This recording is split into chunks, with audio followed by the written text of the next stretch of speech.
During Forest Grove City Council work sessions, no public comment will be taken, and the council will take no formal action.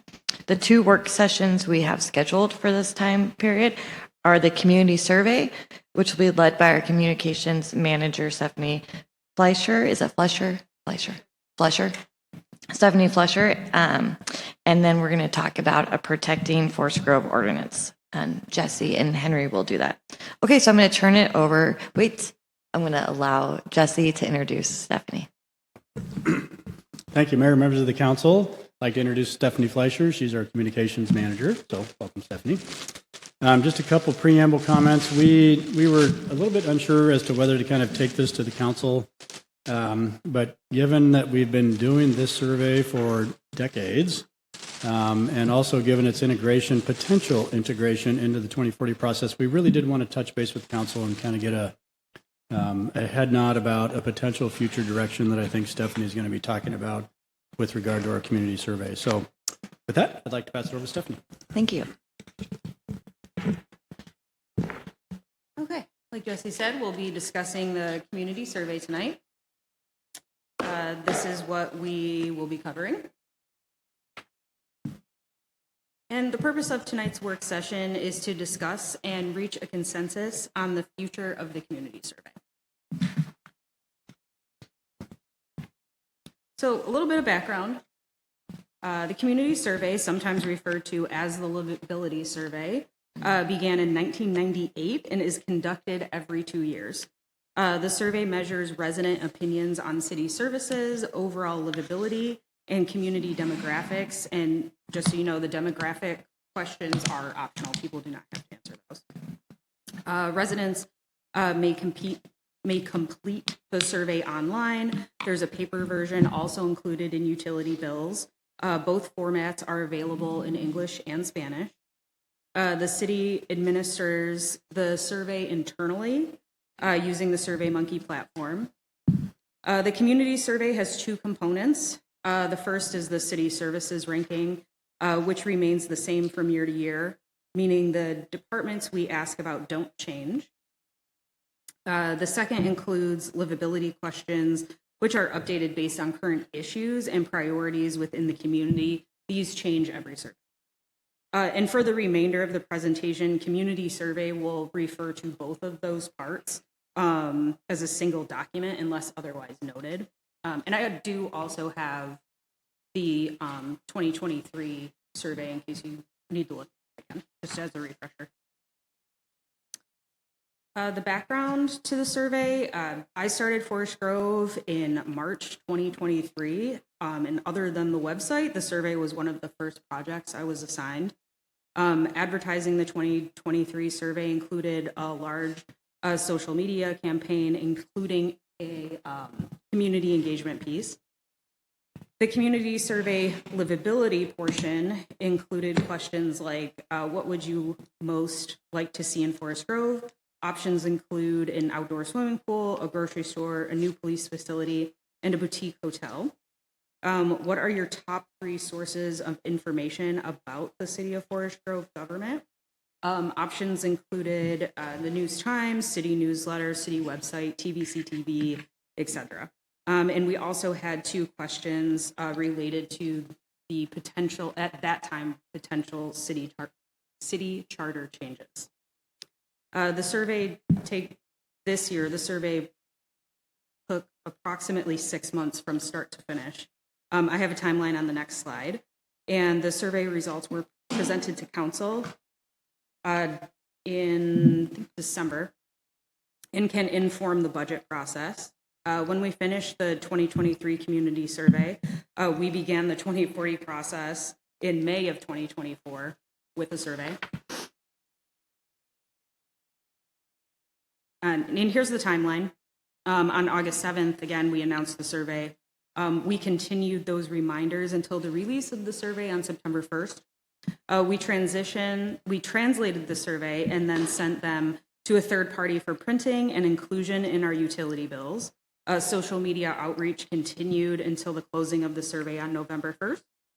After the online survey closed, staff began manually entering the results from the paper surveys, and we allowed a little bit, like a week, a little bit over, just to receive all of the paper surveys. People were allowed to just drop them in the Dropbox.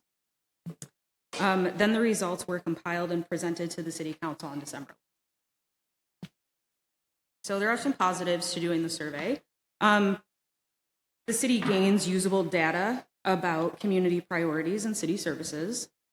The survey can inform the budget process, and of course is a great way to interact with our community. There are several drawbacks to consider though. Some survey data cannot be fully applied, so certain issues identified by respondents fall outside of the city's authority. For example, community development, some changes are not feasible because staff must comply with state mandates. We can't do anything about those. City service rankings show minimal variation over time. While consistency is positive, the lack of movement may suggest that the survey methodology or process could benefit from refinement. The process requires a significant time commitment. Again, the full survey cycle takes approximately 6 months, and that's even before it's live. The two-year survey cycle can limit responsiveness from year to year. Staff are not always able to fully address concerns before the next survey period. When the community does not see visible progress, frustration can increase, only for us to return and ask them what they want us to prioritize again. Survey fatigue is becoming more common. Community members are frequently asked to participate in surveys from various agencies. During early 2040 outreach, many Forest Grove residents indicated confusion, noting they had recently completed a survey and were unsure which entity it belonged to. So these are what some other cities are doing. And it seems most cities conduct a community survey in some form. It's important to note that Wilsonville, Eugene, and Lake Oswego may not have a vision or strategic plan. I searched their website, I couldn't find anything. That may just mean that it's named under something else, but I didn't find any information. Beaverton is currently changing their process. They are using their survey to inform their strategic plan. It sounds like they've gotten rid of the vision in place of a strategic plan. They're using a contractor called Polco to administer their survey. When I spoke to them, they didn't know the frequency as of yet. West Lynn conducts a survey as needed or at council request, and they also use Polco when they do it. Wilsonville uses Polco and surveys their community every 2 years. So Hillsborough surveys as needed and manages its community survey internally through the SurveyMonkey platform. They are currently conducting a police department community survey. Eugene surveys every 3 years and Lake Oswego every 2, and they both contract with ETC Institute. So on to options. Option 1, we align the community survey with the 2040 plan and budget cycle. We partner with our 2040 consultant or survey contractor to create a community survey every 4 years. We could include brief highlights of the 2040 action items we've accomplished and are currently working through. We can solicit resident input for future 2040 priorities and invite suggestions for additional priorities or updates to the 2040 plan. Of course, we can include the city services rankings because, again, we have, as Jesse mentioned, we have a lot of that data. So it might be good to just kind of continue collecting that stuff, just maybe not as frequently. And we'll update the 2040 plan every 4 years instead of every 5 to better align with the 2-year budget cycle.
There are several components associated with this option, so I've prepared just a draft timeline to ensure we're all aligned.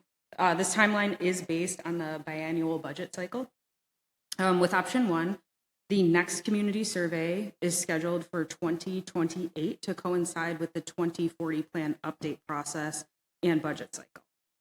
During the summer of 2028, we will launch the community survey and begin 2040 outreach efforts to help inform development of the 2029-2031 budget. Findings will be presented to the City Council in the fall. While 2028 may feel far away, particularly since the last survey was conducted in 2023, this approach allows the city to plan, allocate additional resources if needed, and incorporate any funding adjustments into the 2027-2029 budget cycle. In the winter of 2029, and when I say winter, I mean January 2029, we will begin updating the 2040 plan based on survey results and community feedback, and then budget preparation kind of starts around that same period. And again, this is all very flexible, just a draft. But, and then by late spring, early summer, the budget committee will convene. And then, of course, you know the rest, and it comes here for adoption. And then from there, we can adopt the updated 2040 plan. And then option 2, continue conducting the survey every 2 years, but with an external contractor. This option reduces staff time and more consistent data. More data with this option, but could result in over-surveying and again create that frustration among the community.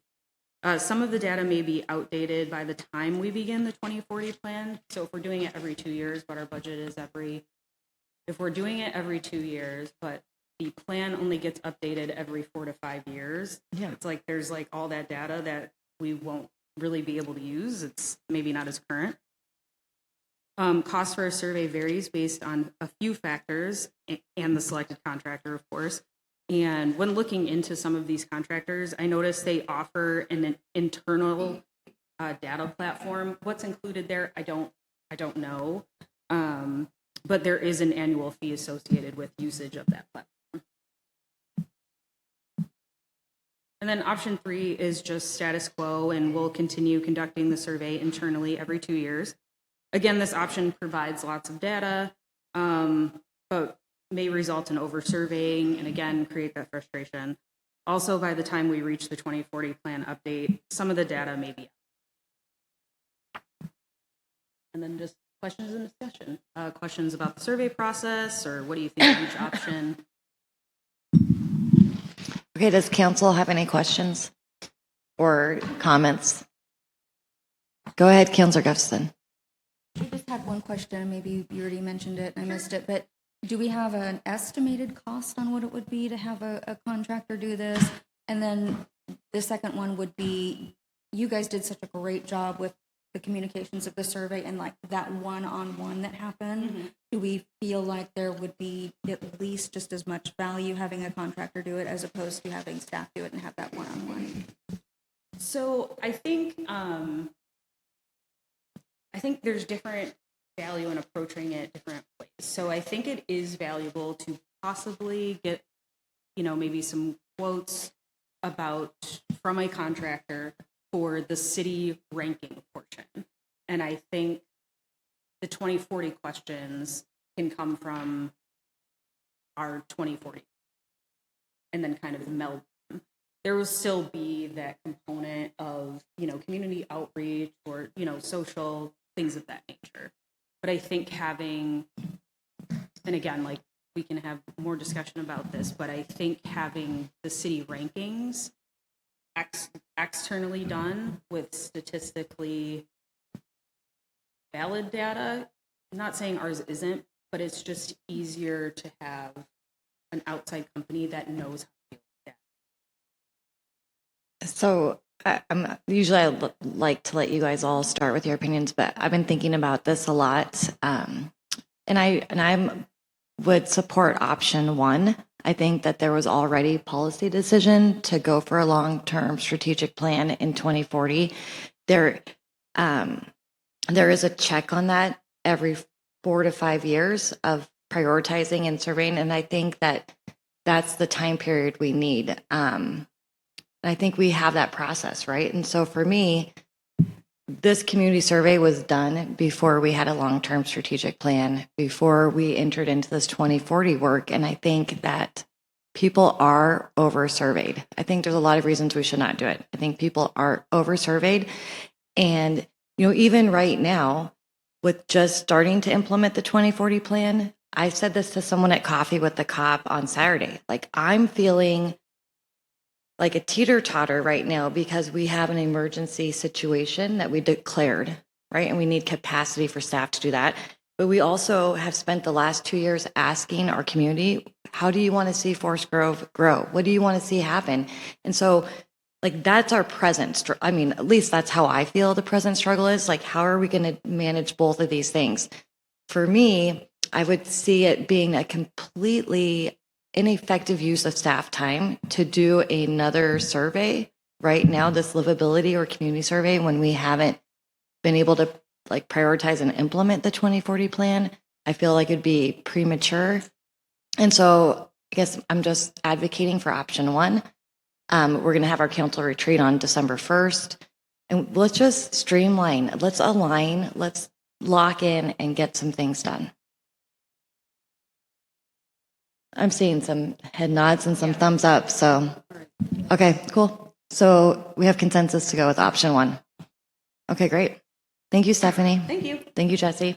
Okay, and with that, we're going to move on to our second work session of the evening, which is titled Protect Forest Grove Ordinance. Just a friendly reminder, we came to consensus, and I think, oh good, my whiteboard's still here. We came to consensus at the last meeting to have a work session about codifying Sanctuary City and some other things. And so the consensus was to bring back the Portland ordinance and then for each counselor to bring back things they would like to see. So we're going to start, and Jesse's out of his seat, but I don't know who I'm supposed to turn this. Okay, I'm going to turn this over to Jesse and Henry. Thank you. Thank you, Mayor, members of the council. If we could, I think we're waiting for the city attorney to get online. She is online, just getting it on Switching over Zoom. to panelists. Once that's done, I'll go ahead and get started. Okay. Can you go to the next slide, Mariah? So I'm going to go over a little bit about the purpose, the background, and the questions. Next slide, please.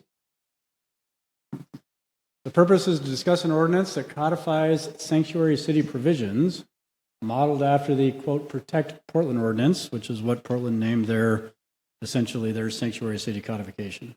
Next one. A little bit of background. The council reached consensus at our work session at the last meeting on November 10th. Codify Oregon's sanctuary city laws. That's really contained in Oregon Revised Statute 181A.820, using Protect Portland as the example. This is not new. This has been around for a little bit. Some other cities that have done this are Portland, Seattle, Albuquerque. I'm not going to list them all off, but there's been a few cities, quite a few cities in the United States that have done this. Other Oregon cities are currently considering this as well. We're not the only city that's having work sessions on this topic. Other work sessions are going on simultaneous with this. Portland is the only city in Oregon that's codified sanctuary city laws. They codified them just last month in October 2025. They did it under Chapter 23.20 of the Portland Code. I did attach the code in the City Council packet, so you have it for reference. And I'll refer to this again a little bit later in the presentation. Next slide, please. So a little bit of difference between an ordinance and a resolution. There is a resolution that's on the agenda tonight that would declare Forest Grove a sanctuary city. And so I thought this question might come up, and I just wanted to address it kind of ahead of time. And these are kind of general things. So an ordinance is generally a legislative action. It requires a public notice. It's effective a minimum of 30 days unless an emergency is declared. It's considered more permanent and binding. Generally, the purpose is to create rules of conduct, regulate activities, or establish permanent policies. Some examples are zoning laws, code enforcement, building codes, traffic regulations, etc. And last, it can include penalties and fines if that ordinance is not followed. That differs from a resolution. A resolution is an administrative action that's taken by the council. There's no public notice. It's effective immediately upon passing. It's generally a formal statement or opinion. It's often on a temporary issue, not kind of a longer term issue, if you will. So if you're looking at doing something that's going to be a recurring thing, that's more toward an ordinance as opposed to a resolution. The purpose is to express the will of a governing body on a particular topic and authorize an administrative action or to make a policy statement. Some examples, we pass the budget every year. Because the budget changes on a biannual basis, that's a resolution, that's an administrative action. If the council wants to take a position on a certain matter, that's a resolution. The enforcement it's not used to establish enforceable laws with penalties. It's effective only until its purpose is accomplished or it is amended or repealed, which is often why when we pass a resolution, you'll see that we repeal the prior resolution that may have addressed that. The next slide, please. A little bit about codification in Forest Grove. Ours is organized very similar to a lot of other cities. Some cities use different titles than we do, but it's generally organized by a title. I think we have 8 titles, and there's the chapters within the title. I think we have somewhere around 30 to 40 chapters, and then there's sections within each chapter. I couldn't tell you exactly how many sections, but if you take the 30 to 40 chapters and probably multiply that by 3 or 4, you're probably in the hundreds. Just as a general example, Title 15 is land use, so you have this kind of broad title about land use. One of the chapters within that is the comprehensive plan, and if you look at the comprehensive plan chapter, it'll have multiple chapters underneath that talk about what's in the plan, how you adopt it, what it needs to cover, what the frequency is, all kinds of things that kind of describe that. It may even, in some particular cases, direct staff to do certain things on a comprehensive plan. There are intentional spaces between titles, chapters, and sections to allow for new code without having to renumber all existing codes. So, for example, the code doesn't follow a sequential order 1, 2, 3, 4, 5, 6. It may follow an order like 1, 5, 10, 15, because if the council decides to implement a new title, a new section, or a new chapter, there's room to do that. So you can just assign new numbers to it. It's intended to be flexible in that regard.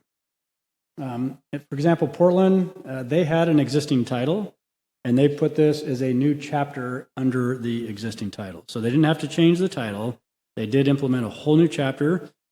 And when you implement a new code, like a new chapter, you're not amending anything, so you don't see any kind of strikeout on existing code.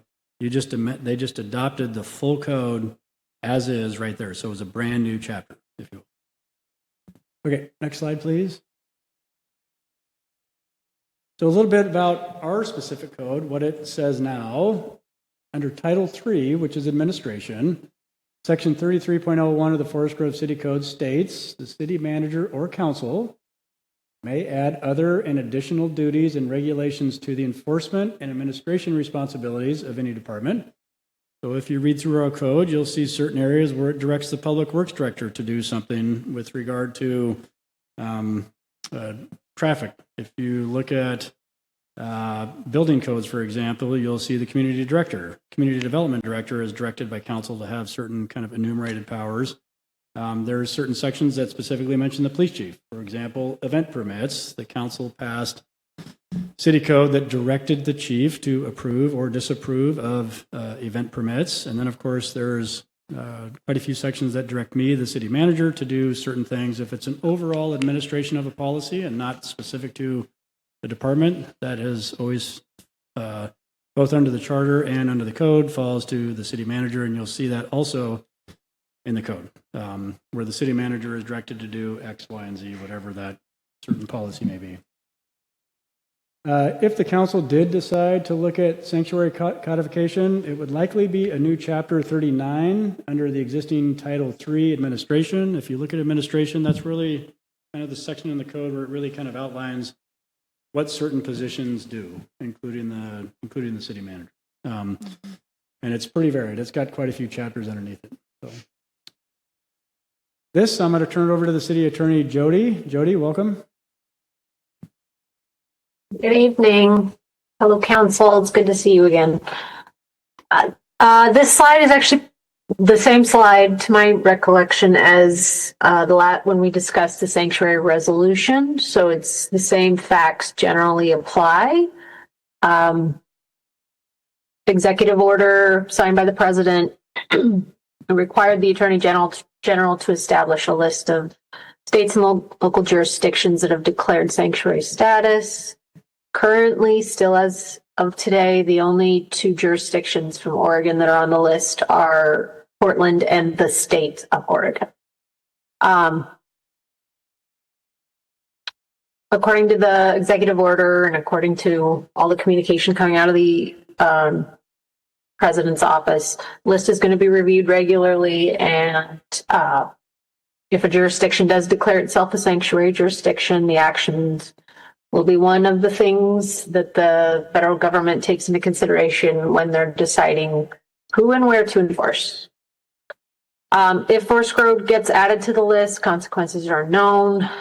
Possibilities could be risk to federal funding, possible legal action filed against the city, and the potential for increased immigration enforcement.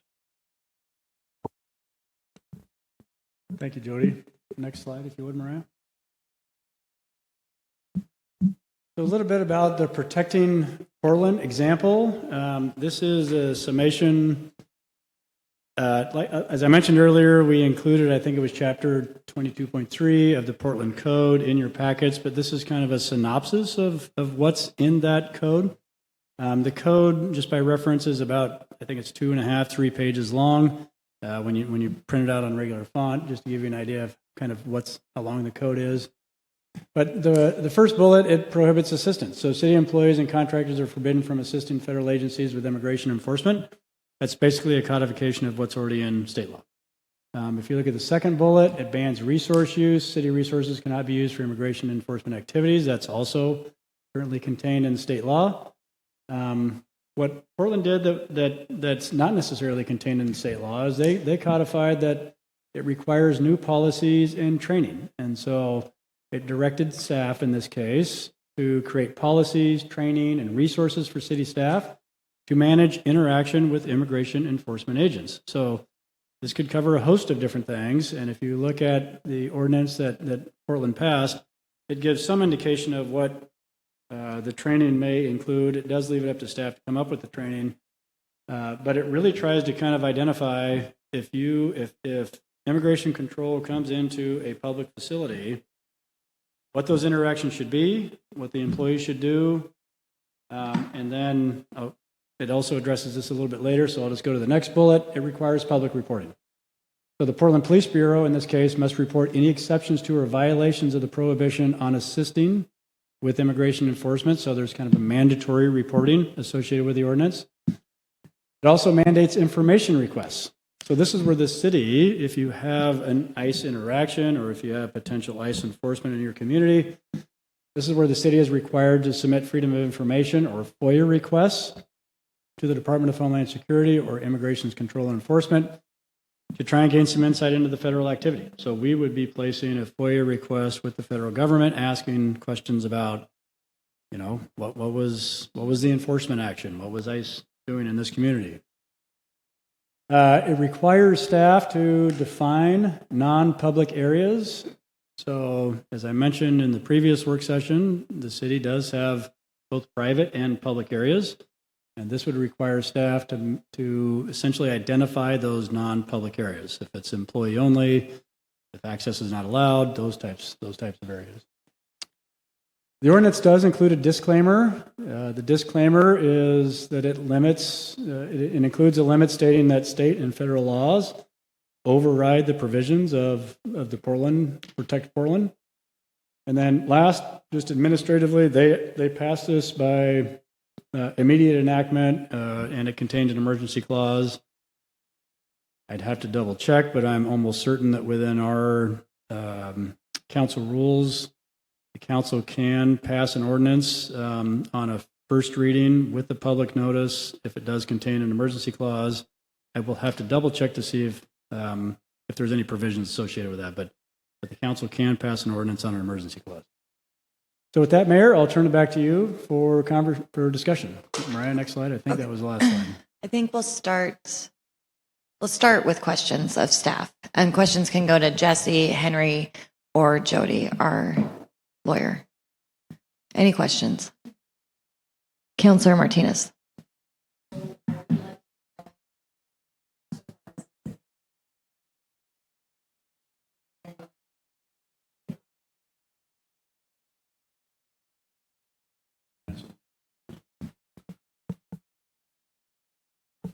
It's a loaded question.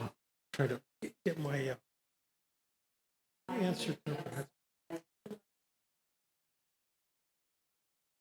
Well, I think fortunately for us, we've only had a small handful of incidents where it is not impacting our officers. Our officers have been given direction on how to respond, that we will record and do what we would do on any call. But again, we can't interfere. So at this point, it's not been a huge issue.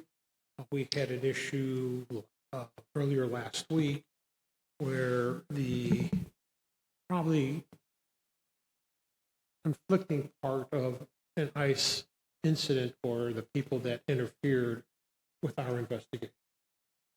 I think that's causing more of an issue than just responding to ICE, an ICE mission or detail. I think really that the compounding stress factor is trying to ensure that we manage an incident if we have to the right way. I had a different question, but did you want to add to that I was answer? just going to say from the administrative side for the police department, whether it's the aquatic center or the library or city hall, I think, we would have to come up with what the training standards would be. We would have to delineate what the public and the private spaces are.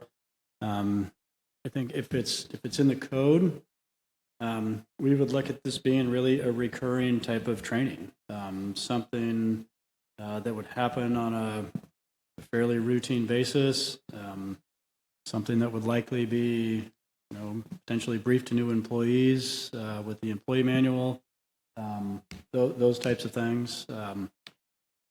I think with respect to kind of the mandatory reporting and both from a Freedom of Information Act request and also a mandatory reporting request about ICE assistance, those are pretty, I think, self-explanatory. It's hard to determine how much time they may or may not take because it's really incident dependent, as the chief said. I had a question about the reporting. I think for me, that's one of the things, I think that we could do, like when we're hearing, like, what can we do, is to record if we think there's abuse of power. But I guess my question is, within this ordinance, can we also, I don't want to I don't want to become an administrator and try to tell you how to do your job, but one of my questions is, how do we also protect I don't want our documenting of situations to cause problems for unintended people, right? So if you think there's an abuse of power, if you think someone's acting outside the Constitution, we're recording it, but can we blur the faces of the people who are being detained? Or I'm just wondering, how, I'm just going to be very transparent. I want to record. I think it's, the guidance I'm hearing is that's something we should do, but I want to make sure that there's no unintended consequences that would put someone's privacy and make it worse for someone in the long run. Does that make sense? Yeah. It does, Mayor. The issue is that if we're responding as a police officer, that becomes official government document, so we really can't do a lot of redaction to that video unless somebody wants it in a public domain. But again, a lot of times if it's something that's not been adjudicated or may look at following some type of adjudication process against the federal agency or whatever down the road, it wouldn't be releasable to anybody because it's going to a separate portal to seek some type of judicial process. Thank you. Counselor Falconer. I have a question on one of the Wait. summary. You gotta Oh, use sorry. On the summary there, it says requires public reporting, requires the police bureau to report the exceptions and violations. And I'm looking at the Portland Code, and it actually requires every city bureau, every bureau to report that. And so I just want to make sure that as we're considering this, that we're clear on where we might go with that. I tend to think that my preference would be the more broad actual code language and not this summary, that it only be city police officers reporting. So you would That any staff member who is, observes a violation of the policy would be reporting. So mandatory reporting across the board. Counselor Martinez. And who would that reporting be against? A staff member, a police officer who may be in violation of this? That is, I think that is what this contemplates, is that we would be creating a policy that if someone were to violate state law, that there would be a mechanism here where we would also be reporting that. Yeah. Personally, I'm really against that sort of thing. But just to maybe clarify, you're correct, Counselor Falconer, it is for all staff. I think this was intended to say that the Portland Police Bureau does the report on what the results are. But every staff is required to publicly report, if that makes sense. Okay, let's go ahead, Council President. Yeah, go ahead. Just one more thing. When you record an incident, right, and if there is abuse of power, extreme violence, okay, unwarranted actions on behalf of the federal officers, right? This goes to a separate archive, right, when you make that recording, right? You report that. Well, You know- normally what happens in any encounter, Mm-hmm. the officer's body worn cameras activated, that goes into our evidence portal. Okay. And based on that, it may go somewhere else. It may go to the Attorney General's office, who has a new portal that we can submit all our videos to. In that case, we would submit those videos into that portal. Yes, because I think that's what Councilor Martinez was referring to, like, what do you do with those videos, or is that what you No. were, okay, so I misunderstood again. That's Sorry. fine. Okay. Question, yeah, go for it. Just to make sure I understand, Counselor Falconer was talking about mandatory reporting. And when we're talking about that, we're talking about all staff, all city staff reporting when they see that abuse of power? No, okay. Can you clarify that for me? This part of the code refers to reporting when a city employee might violate sanctuary law. And let's just remember, that's a state law. Got it. And so this is the section that requires that if a staff member were to see another staff member, let's say, violating state law by giving protected information to an ICE agent who walks in and wants to conduct business with the city, that's not allowed by state law. And so what we're saying in our code, or what Portland's saying in its code, is that staff is required to document that violation of state law.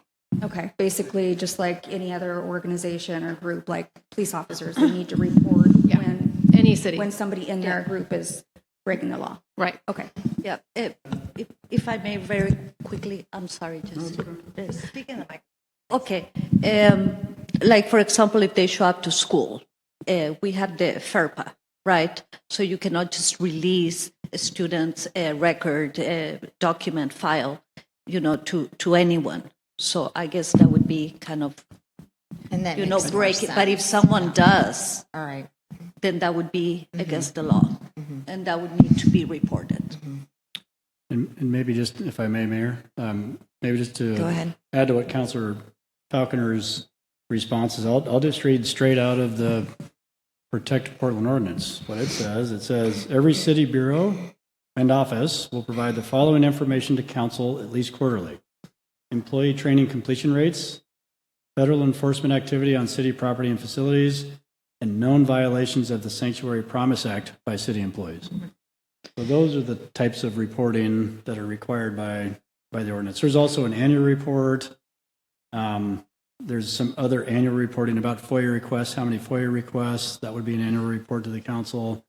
Okay, but then circling back, I believe that under bullet point requiring new policies and training, that if there's those videos that the police was talking about, if he thought they were unlawfully detained or abuse of power, that goes to the portal, and that new policy could be sending them to the Attorney General. Correct? Am I misspeaking right now? Or? No, that could be it, but things are changing daily for us on where we're sending information. But if we were to do an ordinance, would be to send documented video to the appropriate.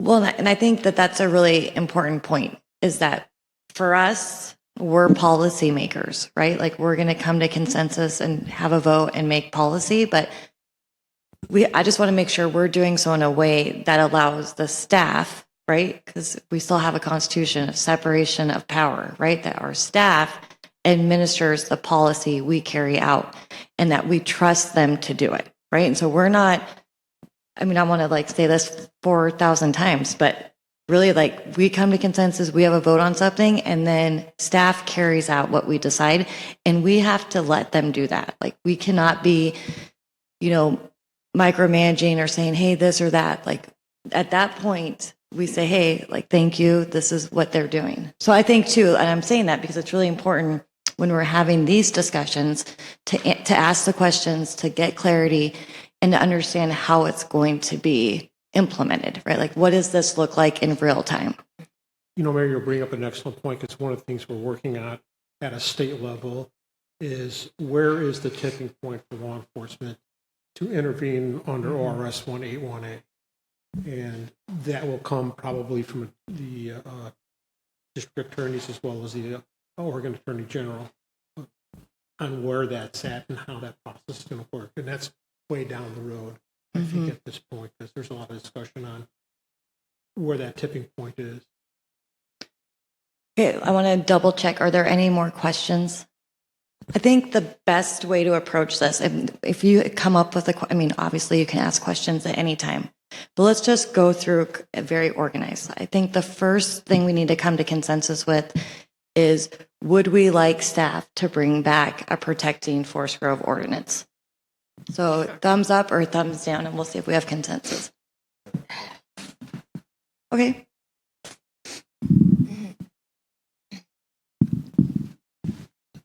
So the second bullet from the bottom, the disclaimer, if the intention of what we're doing is with regard to the codifying sanctuary state, the protecting is a misnomer. With regard to federal actions, there's protection as a misnomer, and that's what worries me about our law enforcement is suggesting something that has no bearing or no enforcement. So I could be for a provision.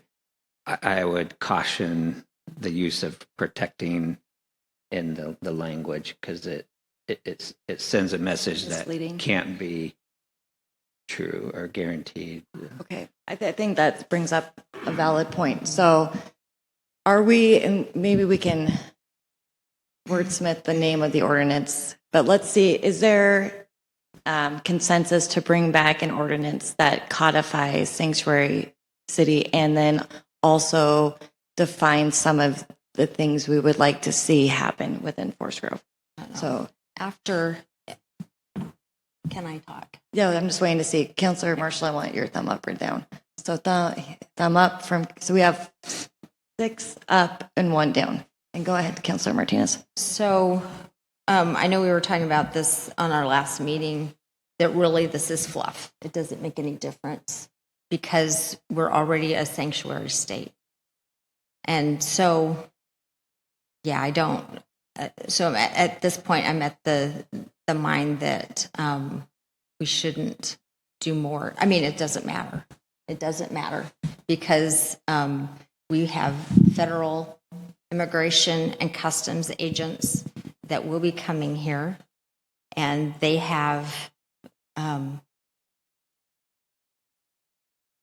right to be here over our officers or in our areas. So in some ways, I see this as making it even worse by not cooperating to a certain point with especially those who are criminal activity and who are undocumented, who should probably not be here. Yeah, I just want to point out that it does more. It actually adds some specific actions that the city staff would be required to take. And so it's not just simply codifying the status quo. There's actually, like currently, we don't require training on this regularly. We're not requiring reporting. We're not requiring a whole lot of things that are contemplated by this new code. And so I just want to make sure that we're clear on that. It also doesn't hinder legal operation, constitutional operation of immigration enforcement. Correct. And so I'm not really sure where there's, where there is any concern really in violating state or federal law. Counselor Gustafson. So with things like this, the sanctuary city, a certain amount of myself, early on, I was thinking to a certain extent this is fluff. But as I have had conversations with many people, the DA was one of them, several groups that I'm working with in Oregon who are having these same conversations. And then actually at this NLC convention that I just returned home from on Saturday, I spoke to hundreds of people who are having these same conversations, and all of them agree that this is no longer fluff. It actually strengthens not just our resolve, but the pressure that we're putting on the federal government, and that it is actually working.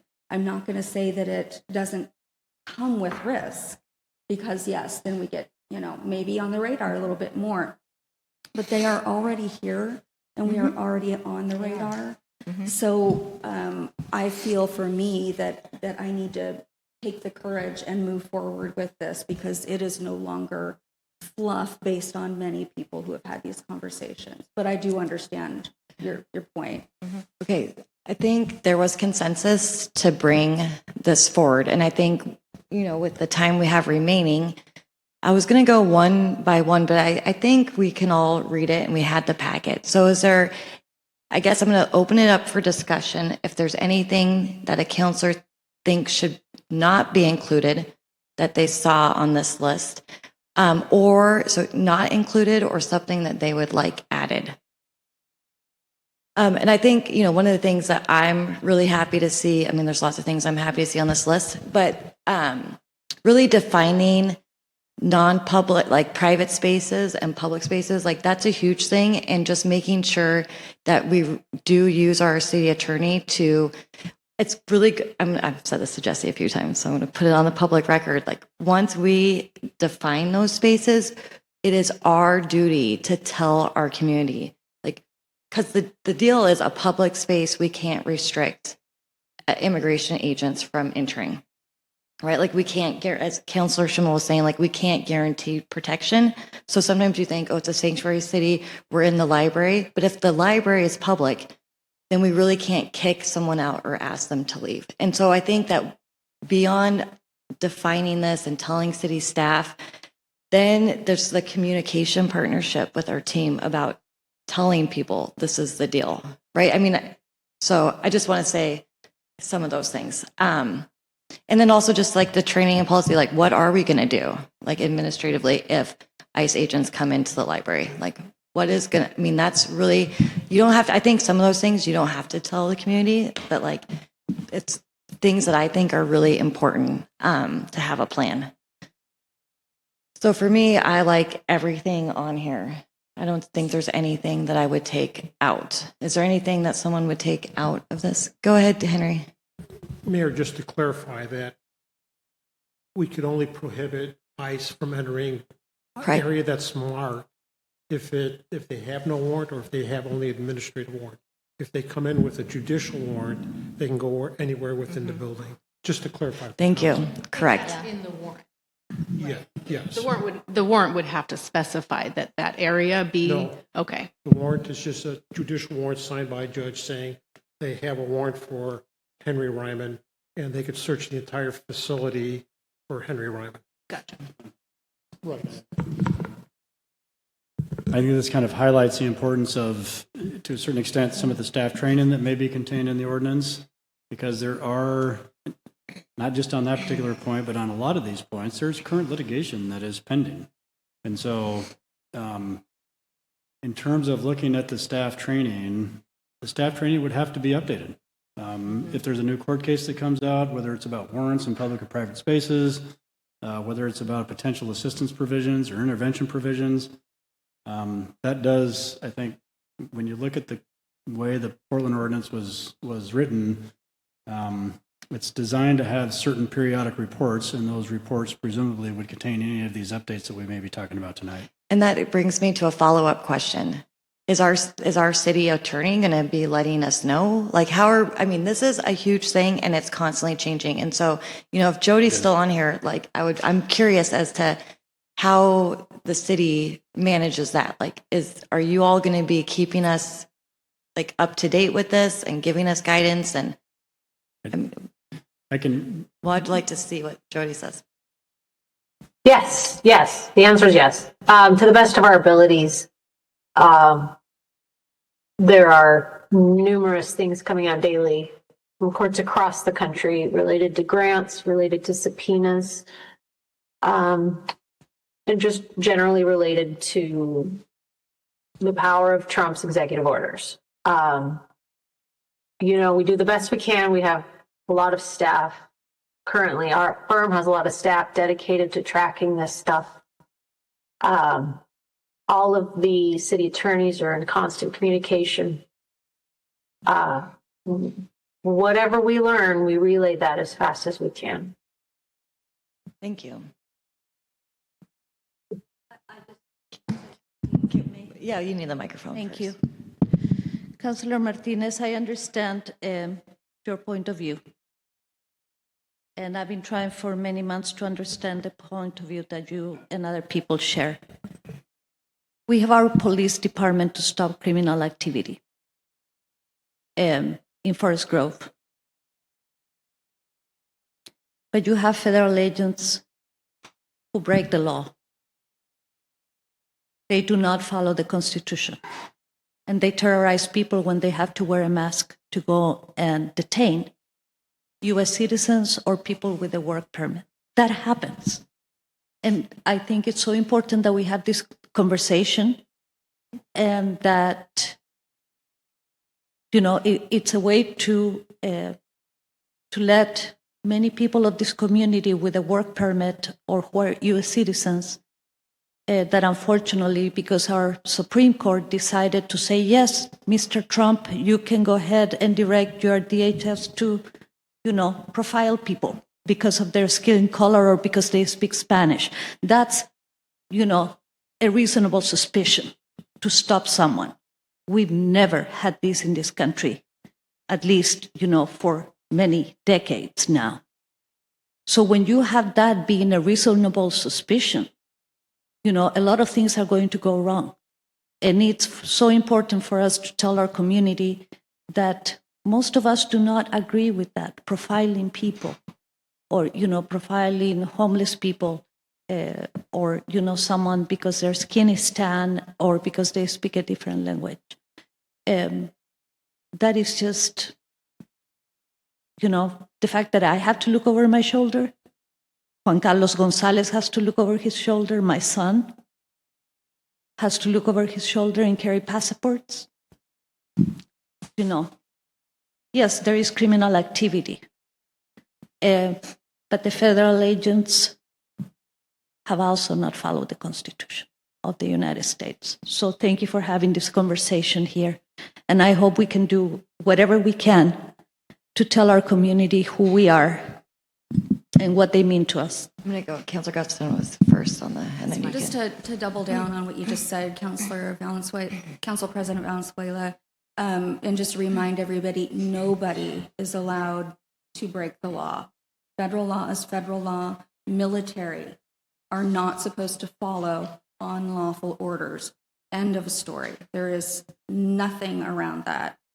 And I just want to also say again, and I know that the chief is aware of this, when somebody is under imminent harm from being mistreated by law enforcement at all, it is the responsibility of law enforcement to intervene, to keep death away, right? That I believe, and Chief, you can tell me if I'm lost my marbles, but that is something that is in our rules here in the city. That's something that the officers are bound to. Tell me I'm wrong, that's okay. Again, very loaded question. Because when we respond to force situations, officers are allowed to use force on force type of things. And what is that point? And that's, again, the discussion we're having at a much higher level with district attorneys, as well as our insurers are going to have to be involved, as well as the Attorney General's office on where that intervention should take place. Because, again, under the supremacy clause, they have different standards than we have. And actually 181, which defines our duty to report, does not include federal law enforcement under statute. So just to make a comment again, if anybody is seen by me with somebody's knee to their throat, I will intervene regardless.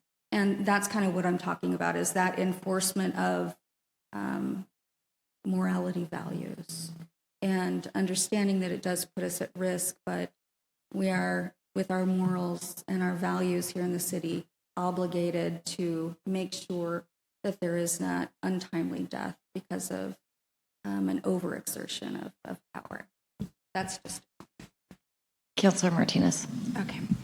So it's a travesty when people have been detained for long terms, especially like the person that Councilor Falconer knows, the gentleman that was held for 2 weeks, it was a misunderstanding of his identity. There are good cops and there are bad cops, okay? And there were millions and millions of unnumbered people who came through our southern border, not just from South America, Russia, China, the Middle East. There was a journalist who went to the southern border, and he talked to a man who was working to get into the U.S. from the Middle East, and he asked him what his name was, and he wouldn't say. He said, "You'll know soon enough." Well, they looked him up. He was a terrorist, okay? And so there's a lot of those kind of people who have come into the U.S. that they need to get out. Hopefully they found this guy and deported him. That we can only hope, okay? And there are a lot of good people who mean well to come into this country, but there are a lot of bad people that came here too. And yes, we've had a lot of, actually Clinton and Obama deported millions of people. So. Yes, they did. Mm-hmm. Yes, they did. Yeah, so. Did we ever see what's going on right now during President Obama's or President Clinton's? President Obama deported thousands of people. Millions. Yes. Yeah. Due process. No, not all of them were under due Did process. we see thugs with covered faces, pointing guns and breaking windows? We didn't see any of that because that did not happen. during President Obama's. We didn't Now have we talk Antifa. about a terrorist, and we know about Antifa, anti-fascism. And so they you can were- call me Antifa anytime, Councilor no. Martinez. But what I'm saying to you, you had one Middle Eastern person trying to sneak in the country, Didn't finish. I'm and going he was a to, terrorist, you say. We had that one Middle Eastern guy that tried to sneak That in. was one they talked to. Okay, He wasn't sneaking. How I'm safe gonna interrupt. is it for us to send our kids I'm gonna to interrupt. school with a mass shooting? You tell me one illegal person that has carried on a mass shooting of kids or students or in colleges Oh, in we don't this want to go country. there. okay, Nobody. well, listen. Not one illegal immigrant has done that. Okay, I'm gonna shift back to the topic quickly, just in the interest of time, and I know Councilor Schimmel. So I guess I have a question for staff. I have read the Portland ordinance, and I feel confident in, like, and I just would state this because I don't want it to be the summary, based on, like, I want to make sure that our words, like, are clear about everything that's going to happen. So I am confident or comfortable with using the Portland ordinance as a template for the Forest Grove. I'm open to conversation about if there's consensus for that or if people think we need to remove or add something.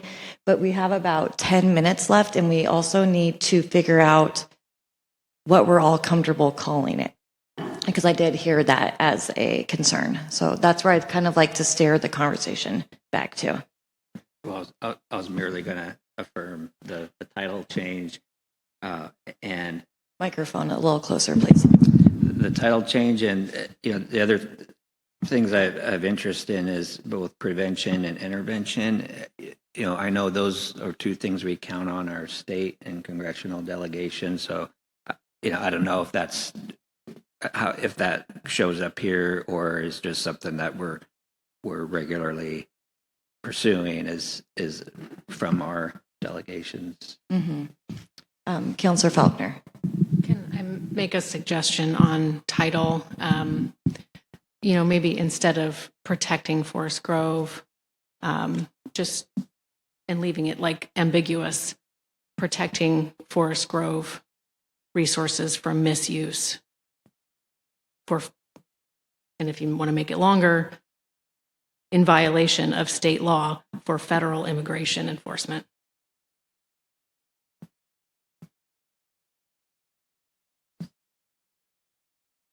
Counselor Schimmel, would that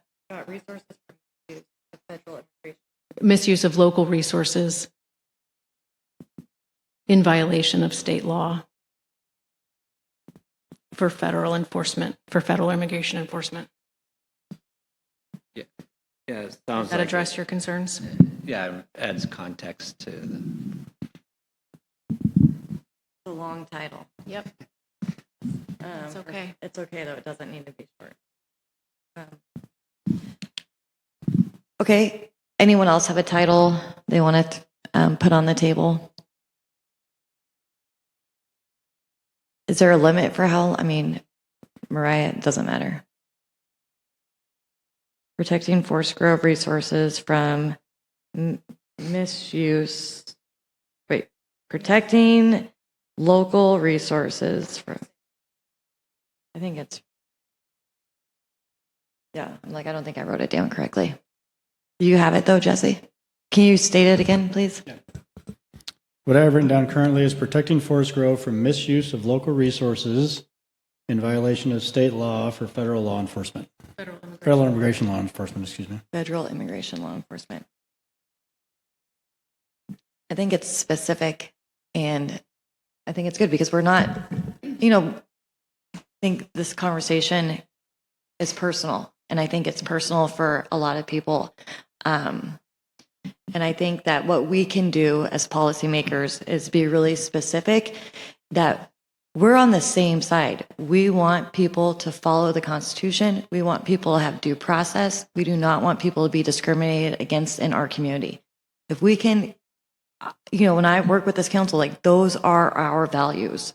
This is what makes Forest Grove a welcoming, nice community to live in. And I think that when, as long as we're like really specific about what we're trying to do, I think that we can stay, committed to our jobs, and our jobs are to protecting the Constitution and protecting our community.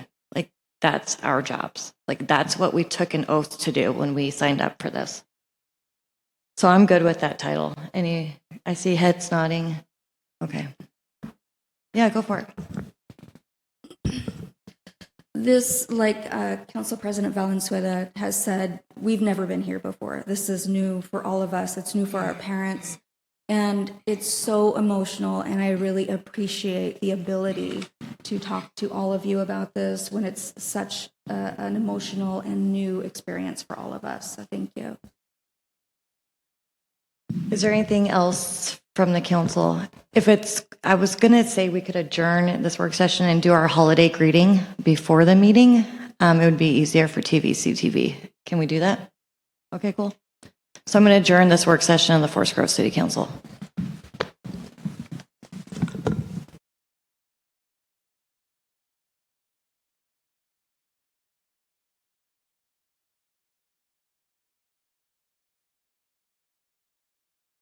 I'd like to call this meeting to order of the Forest Grove City Council at 7:03. Will our city recorder please call roll? Councillor Gustafson? Here. Council President Valenzuela? Here. Councillor Schimmel? Here. Councillor Falconer? Here. Councillor Martinez? Here. Councillor Marshall? Here. Mayor Wenzel? Here. Forest Grove City Council meetings are located on the land of the Tualatin Kalapuas, who call themselves the Atfalati. They are now part of the Confederate Tribes of Grand Ronde. Will the council and the audience please join me in the Pledge of Allegiance? I pledge allegiance to the flag of the United States of America and to the republic for which it stands, one nation, under God, indivisible, with liberty and justice. Thank you. We're going to move on to item B on our agenda, which is public comment. Time provided for anyone wishing to speak to City Council on an item not on the agenda or on the agenda but not scheduled for a public hearing. Comments are limited to 2 minutes unless additional time is granted by the presiding officer. The public comment period shall not exceed 30 minutes unless a majority of councilors present vote to extend the time. Zoom attendees may use the raise hand option to be called on. So when I call you up for public comment, if you could sit at the chair at this front table in front of the microphone. And our first person signed up for public comment, thank you for writing your name as well, is Michael Johnson.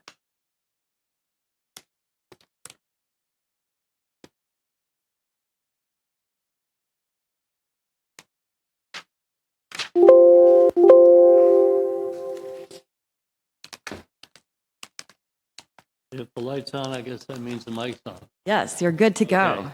Okay. I am with Indivisible Forest Grove, but since we haven't had a chance to vote on these issues as an organization, I'll speak for myself.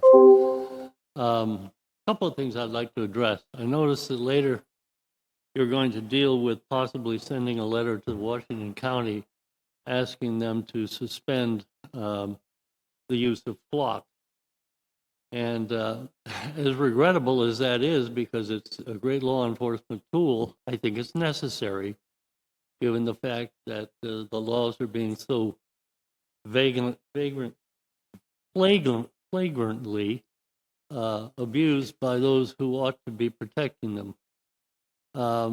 My second thing that I would like to address is the thing that you were talking about earlier today, whether or not to have stand up with an ordinance to proclaim that we are a sanctuary city. I understand the concerns, I understand the risks, and I would simply like to say that history teaches us nothing if it hasn't taught us that if everybody keeps their heads down, we all get smothered. So somebody has to stand up, and the more people who do, the stronger the resistance, and the stronger the resistance, the better chance that we can live through this mess. Nobody voted for what we're seeing right now. He promised that he was going to get rid of the murderers and the rapists and the drug dealers and all the bad guys. And then he set a quota, which means that automatically they're going after the lowest hanging fruit. And that happens to be very law-abiding people who are just trying to get a little bit of the American dream. And they're being punished for it. And that's wrong, and we need to stand up as a community and say so. Thank you. Thank you. Perfect time as well. Beth Genley.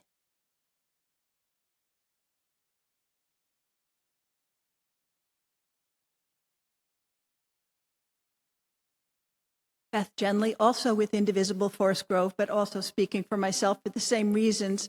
And Michael said some very powerful things about why we should stand up. And I just want to say here, and skip over that most of that part of my speech here.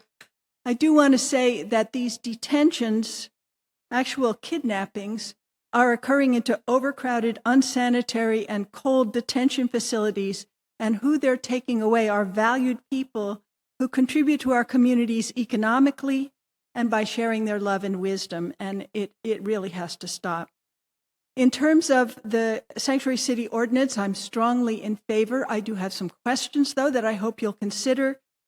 When you are doing city employee training, training them to do what? In the last meeting, we heard from the city attorney, who apparently, the way I understood it, was saying that city employees should not record ICE arriving. They should not ask for IDs or warrants. They should not forbid entry into non-public areas. So what will we be training city employees to do? That seems like an important question to ask. And finally, I just want to say that Nafisa Fai from the Washington County Commissioners and Juan Carlos Gonzalez from Metro are putting together a program. I'm reading my notes here from their Facebook announcement, a West Side Immigration Response Coordinating Group for all levels of government to consider policy and legal action. And there was a comment from Susan McLean saying, I want in on that. I hope you all will be in on it as well. Thank you. Thank you. Anyone in the audience who wasn't present to sign up wishing to give public comment? Senator Solomon, head on up.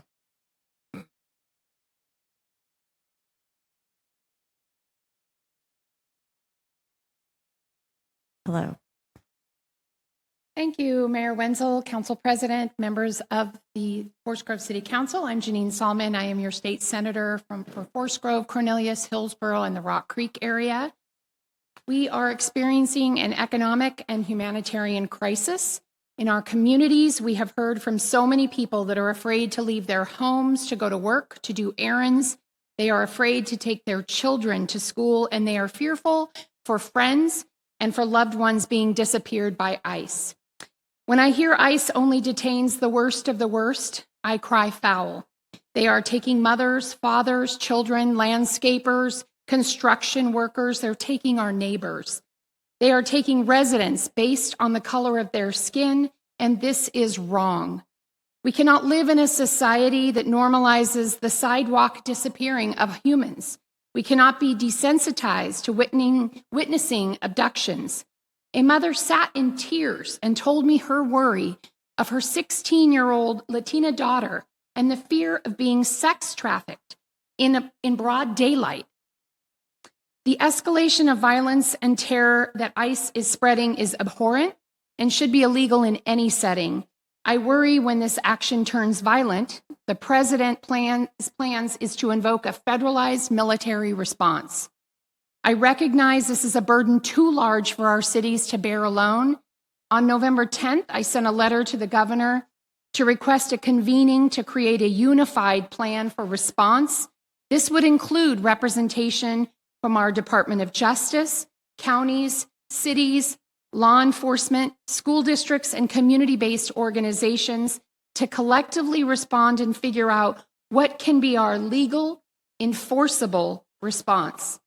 We want actions to support real solutions and not bring false hope of challenged action. The governor is organizing a response now, and I sincerely applaud the effort. Time is of the essence. Legislators are also looking for solutions for in this upcoming session. I stand with you all as we plead for a humanitarian response and an enforceable action plan. I am committed to doing whatever is needed to help because we are stronger united than we are divided. Thank you so much for your time this evening and your action and your continued communication. This is something that we will get through, and we are stronger when we work together. Thank you. Thank you, Senator. Anyone in the audience who maybe did not sign up that would like to give public testimony? Okay, seeing none. Is there anyone on Zoom that would like to give public testimony? Please use the raise hand feature and I will call on you. Okay, Sandra, we're going to switch you over. Sandra, you are, as soon as you're ready, you can start with your public comment. Hi, I'm Sandra, and I was listening to before where they were talking about how they're letting terrorists in through the border, and I just want to make it very, very clear that out of 60 people that have been detained, only 3% of them have criminal backgrounds. So that's not the truth. That is not true. Thank you, Sandra.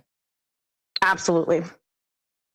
Okay, and just in case some of you don't want to stay, I just want to respond to a couple of the public comments. Senator Solomon, I'm going to bring your letter up during my mayor's comments at the end of the meeting for consensus to see if there's consensus from the council to write a supporting letter. I could do it individually without consensus, but I think it's stronger, as you said, together. And then to the other comments, Metro Councilor Juan Carlos Gonzalez reached out to me a week ago, invited me, so we're on that as well. Okay, thank you. And we're now going to move on to the consent agenda. Let me flip my agenda. Okay, so items under the consent agenda are considered routine and will all be adopted with a single motion without separate discussion. Councilors who wish to remove an item from the consent agenda may do so prior to the motion. Any item or items removed will be discussed and acted upon following the approval of the remaining items. What is the wish of the council? So move. Wait, Councilor Schimmel, Mayor, I just have comments on two of them, so I don't know if you got to take off what you take want to two. discuss. All right, the two resolutions. Okay, so Councilor Schimmel would like to remove consent agenda items C1 and C2 for discussion purposes, I believe. For comments. Is there a second for that? Do I need a second? Yeah, right? No? No. Okay, so we're going to take those off. So that leaves consent item 3, C3. What is the wish of the council? I'll move. Okay, thank you. Second. So Councilor Falconer made the motion and Council President Valenzuela seconded to approve the letter to Washington County requesting suspension of flock safety contract. All those in favor, please say aye. Aye. Aye. All those opposed, same sign. Hearing none. Oh, aye. Sorry. So it was 6-1 for the consent item letter to Washington County requesting suspension. 6, and then the 1 nay was Councilor Martinez, for the record. Okay. Go ahead, Councilor Schimmel. Well, thanks for accommodating. But I just wanted to make some public comments regarding both resolutions. The one on the Public Arts Commission, I just recognize the group for their tremendous work in beautifying our city, and the two subcommittees being proposed will do that further, particularly in our downtown. And serving on the Economic Development Commission, I find it relevant that art is a economic development engine. So I appreciate the work that they do to advance our downtown's beautification efforts. And then also on the other one about the boards and commissions appointees, I find it definitely rewarding, having served on the board and commission before, honoring those who continue to stick with it. So on the Parks and Rec, we have Lauren Miller, Kylie Thompson, Ben Burns and Joe Ofer. I appreciate their commitment and conviction serving that committee. And then also on the Planning Commission, the new appointment of Sarari Rivera. And I have a personal connection because I hired her in a job that didn't exist before. So she has a tendency to get through interviews for positions that don't yet exist. And I believe that was true for Planning Commission as well. It was a hire waiting for a position to open. So I'm thrilled that not only is she appointed there, but she's also a Civics Academy graduate. So we're putting folks immediately to service. So congratulations to Sarari. Thank you, Counselor Schimmel. Okay, so any other discussion items on that? Okay, what is the wish of the council for items C1 and C2? So moved. Okay, moved by Counselor Schimmel, Second. seconded by Council President Valenzuela. All those in favor, please say aye. Aye. All those opposed, please say aye. Hearing none. Consent agendas items 1 and 2 were unanimously approved by the Forest Grove City Council on a 7-0 vote. Thank you. Okay, item D, additions and deletions. City Manager. I have no additions or deletions. Thank you, Mayor. Okay, great. Any proposed by council? Okay, seeing none. Item E is presentations. What's going on right now for those in the audience is that we are preparing for our retreat on December 1st. And so we're getting our department updates about all the cool things they've done. And I just want to say, like, it's really a good light spot in sometimes hard times right now, like looking over these presentations. We have the best staff. Our departments are doing seriously good work, and it's so rewarding to get to hear the highlights from it. So I'm going to, with that, Keith's like, stop talking, Mayor. Like, that's what happens. You get elected mayor and you just talk and talk and talk. So I'm going to introduce our Light and Power Director, Keith Horman, to give us his annual report. Thank you, Keith, for bearing with me. Absolutely. Good evening, Mayor, councilors. I'm gonna start us out tonight with the Light and Power presentation for our annual accomplishments and priorities. We obviously the purpose of our presentation is to look at the goals and objectives and other items. Next slide, please, Mariah. And some of the things in the 2040 vision plan that connects with light and power under the community growth section are items 2.22, keeping all long-term infrastructure plans up to date. 2.23, expand our green and climate resilient infrastructure and equipment. And 2.24, continue redundancy expansion of the electric system at the transmission and substation level. This is a project that I reported on last year that was almost completed, and we did finish this one this year. This was identified in our 2021 electric system master plan, replacing all of the old 1970s and 80s and early 90s direct buried cable that was failing and causing a lot of outages. So we have completed that project. It's very labor intensive and very expensive. And council had the wisdom to grant us some of our reserve distribution clause funds from BPA to finish the project, and it has now been completed. So this one is knocked off our list. Our wildfire mitigation project, this is identified in our vision plan under climate resilient infrastructure.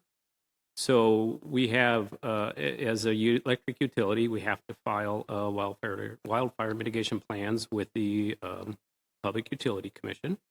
And as part of our plan, we identified 3 areas in our service area that were more at risk for wildfire.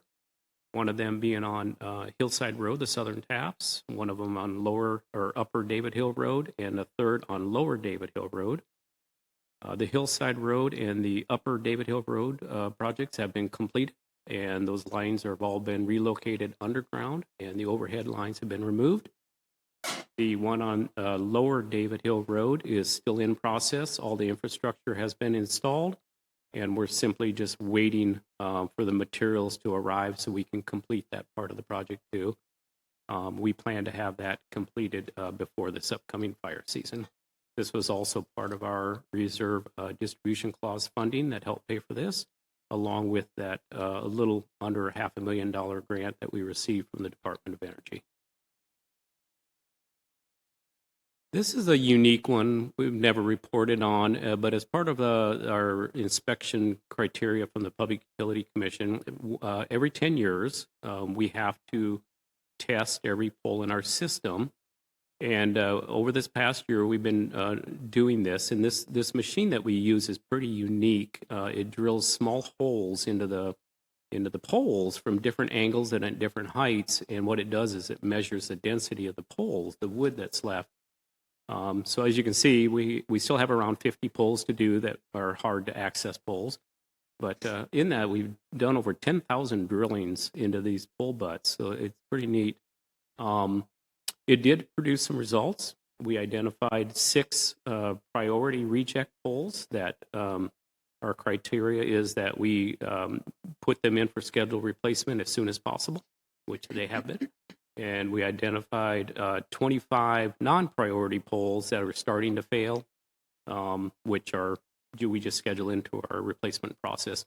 And as you'll see, several of those are in an upcoming slide of our pre-1970 poles. So I think we are identifying the ones that need to be gotten out of the system. And then our pre-1970 pole replacement capital project. This is also identified in our 2021 electric system master plan. So what we did is we determined that all poles older than 1970 would be up for replacement. So we have identified all 364 poles in our service area. We have inspected them and prioritized them for replacement, and we've actually been very busy replacing numerous ones. This particular one is the transmission line, 115,000 volt transmission line that runs beside the high school, feeding our Thatcher substation, which basically serve the whole western side of the city. So the guys are replacing all these poles, and it's a very, very fun project for them. And Jesse asked me, why am I including 2 slides for the same project? Well, it's because it's just pretty cool. The pictures aren't so great, but it was a real dark day. But just a couple of weeks ago, we did a very unique pole set on B and Primrose on a pretty non-accessible pole. It's one of the tallest poles in our system. It's a 90-footer, and it actually sticks in the ground 11 feet, but we couldn't get to it. So we actually had to rent a crane and reaching over the top of a shop and set this pole from about 130 feet away. So you'll see one of our apprentices is up at the top of the pole, 90 feet in the air, unhooking the line from the crane. So that was a pretty fun job for the guys. So. Our tree trimming program, we successfully made it through a complete grid trimming. And this past year, we also self-identified 24 poles, 24 large trees that we thought looked hazardous and could cause a lot of damage to the electric system if they came over. Of those 24 poles, we hired an independent arborist to come in and do a battery of tests on the trees, or keep saying poles, trees, and 19 of those 24 trees were deemed imminently up for failure. So our crews went ahead and they removed all the trees and eliminated a lot of hazards off of our system. And coincidentally, all of the trees are on private property too. They weren't normal ones that we would take care of in the road right away. I wanted to update you on our painstakingly slow low income for solar array project. We have made some accomplishments. We have made it through all of the environmental reviews, which was painful. We have made it through land use approval, and we are now ready to move to the next step, which we're just processing right now. We're going to be putting it out for bid for construction of the project at Forest Grove Substation. We're going to complete this one, and pending how much funding is left, this is from the, just a reminder, from the $900,000 federal earmark grant that we received. And depending on what's left, then we'll start construction at Filbert Substation also. I'd be remiss if I didn't talk about our energy efficiency standards, measures that we did this last 2-year rate period, 2023 to 2025. We saved a record over 2 million kilowatt hours of energy. That's the highest we've ever been able to do. So some of you that can't correlate what 2 million kilowatt hours of energy is, it's approximately the annual usage of about 154 homes that we've been able to save just through measures. As I did report one other time, our long-term contract with BPA is finishes in 2028, and we have fully signed and executed our 2028 through 2024 BPA power purchasing agreement. We have also in this past year executed the updated renewal of our joint pole use agreements with all 5 of the communication companies that have franchise agreements here. Some of these agreements were very old, dating back to the 1980s, so we updated all the language, and we updated the rental costs to reflect today's world. We completed the migration of our geospatial mapping data to the utility network. This has been a very big project for us. It now has created a platform where it's extremely accurate. We have exact GPS locations for all of our facilities in the field, and just a couple of ways that we're already starting to use it besides just our mapping. As part of our pre-1970 project, those 364 poles, we can simply get that information at your fingertips within seconds now. We can identify them. We can push it into a map and identify all those poles instantly. Prior to this was just an all manual going through spreadsheets identifying these poles. We also are now able to meet what the PUC inspectors like, to have all of our data pushed out to them for their inspections through GIS. We've never been able to meet that, but this is the first year we're now able to give them actually what they're asking for. So we're already seeing some positive effects. And we did complete our LMP Emergency Operations Continuity Operations Plan to ensure that we're still in compliance with all federal requirements required of electric utility. This plan complements Jim's plan for the whole city EOP. To have a good continuity, we actually hired the same consultant that Jim used and is still using. So it just flows right into his bigger plan. Our Clean Fuels program, I wanted to update you on that. Our numbers are actually wrong. Just in the last week, we've now up to 34 customers. We've given EV charger installation incentives to, and 23 bicycles, electric bikes, have been purchased this past year. So that's still a very active program and very positive. Another thing that I haven't actually briefed you on yet, but we will be discussing it more in the future, at probably a future work session. We completed a BPA-led Portland Area Reinforcement Study, PARS. And what this study did is it looks at the transmission capacity, system capacities on the west side of the Portland area. There are 5 utilities, us, McMinnville Power and Light, Columbia River PUD out of St. Helens, Plaskin IPUD, and PGE on the west side only, Hillsborough West. What it looked at is we've all seen explosive growth in all of our 5 service areas, and it's looking at the transmission system and its inadequacies. And it was an extremely positive study. It was a pilot. BPA has never done this, and we were identified as an area that needed it the most. It's so successful that BPA is now taking this on the roadshow, and they're going to be using it across their 5-state footprint. The study has been completed. It identified what needs to be done to make sure that we have enough capacity on the transmission lines. And now it's in an allocation method or study to determine separation of costs of what can be allocated to all the customers of BPA, and if there's any individual customer allocations that need to be given just to the individual utilities. So we'll report back on that once we receive that. We've also collaborated with BPA on several transmission repair projects around our system. Basically, we've been a squeaky wheel, and it's gotten some great results. Several things are being fixed, and also the Highway 47 Fern Hill Road intersection project is now cautiously, tentatively slated to be done in May of 2026. So it's looking positive that that's going to happen, and you should be receiving a response that council put to BPA. The Senior Vice President of Transmission is creating a response as we speak. He'll be sending that out back to the council. So thank you guys for doing that.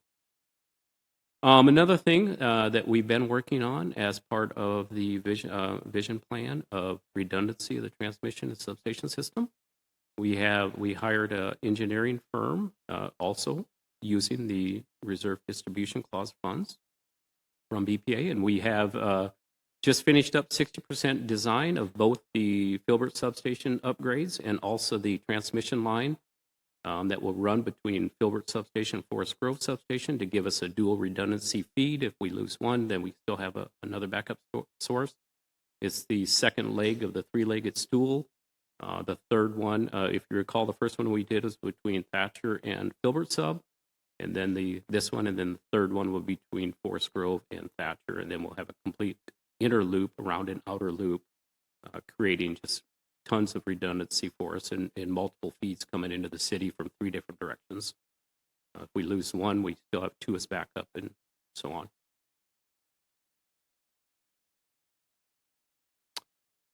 Some of our upcoming priorities for this year, talked about most of them. We are going to finish our wildfire project.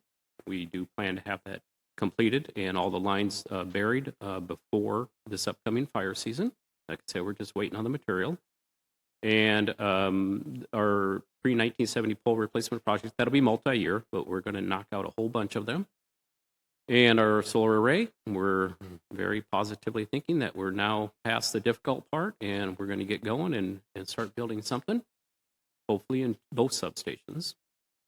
And as you're probably aware, the data center has started their construction out near Neil Armstrong. But what you're probably not aware of is the power side of it. We're actually been very active with them, and we're actively working, expanding our Forest Grove substation right now. The contractors are in there working to add the third transformer. Then there's going to be lines built from Forest Grove to the data center, and then we'll shift right over to Filbert substation and do that expansion, and the lines from there to the data center.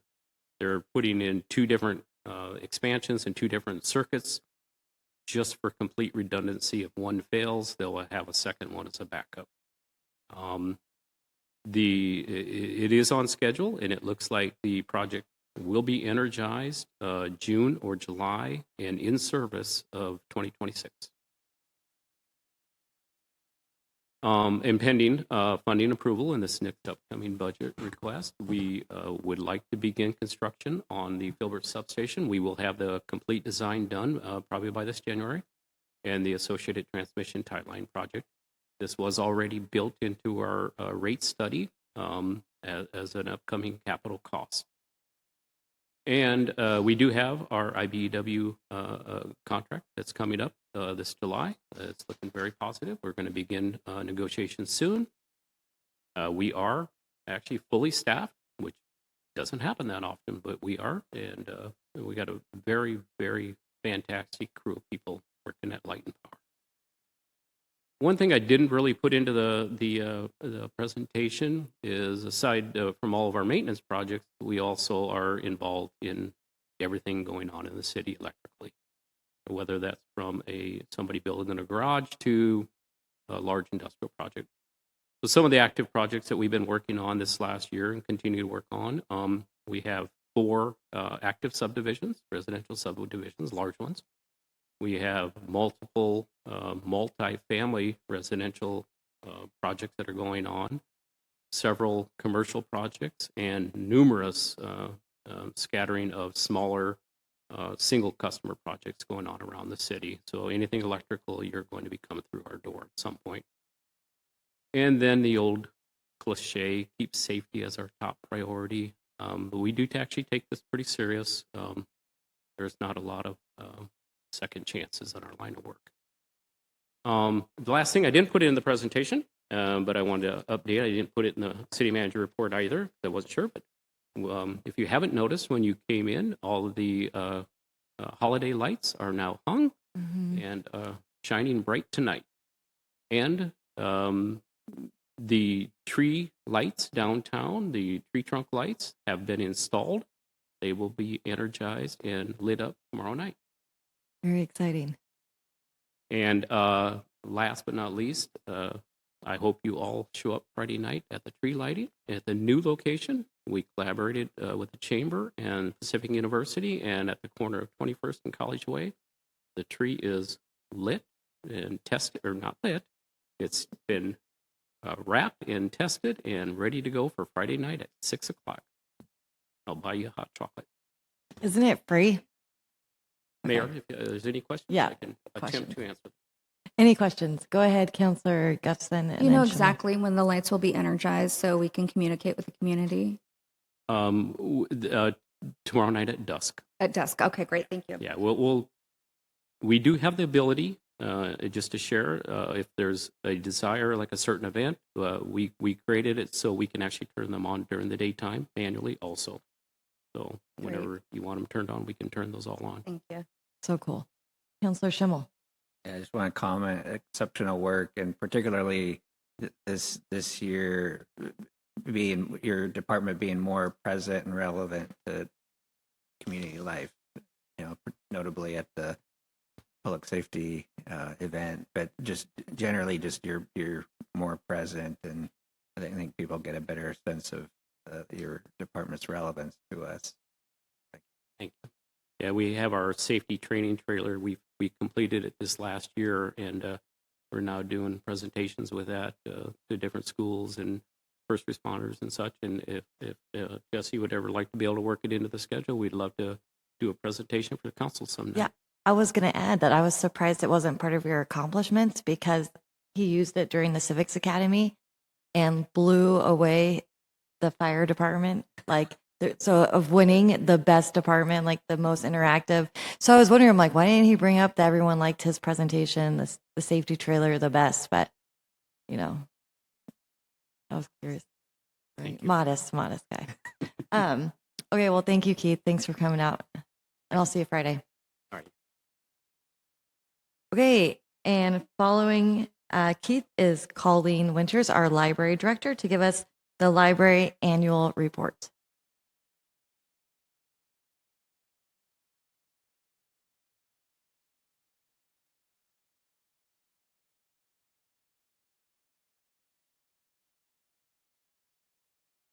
Good evening, Mayor Wenzel Good and evening. council. Nice to see you. So you know the deal, what's going to happen here. I'm going to tell you all about what's been happening at the library and about our priorities for this coming year.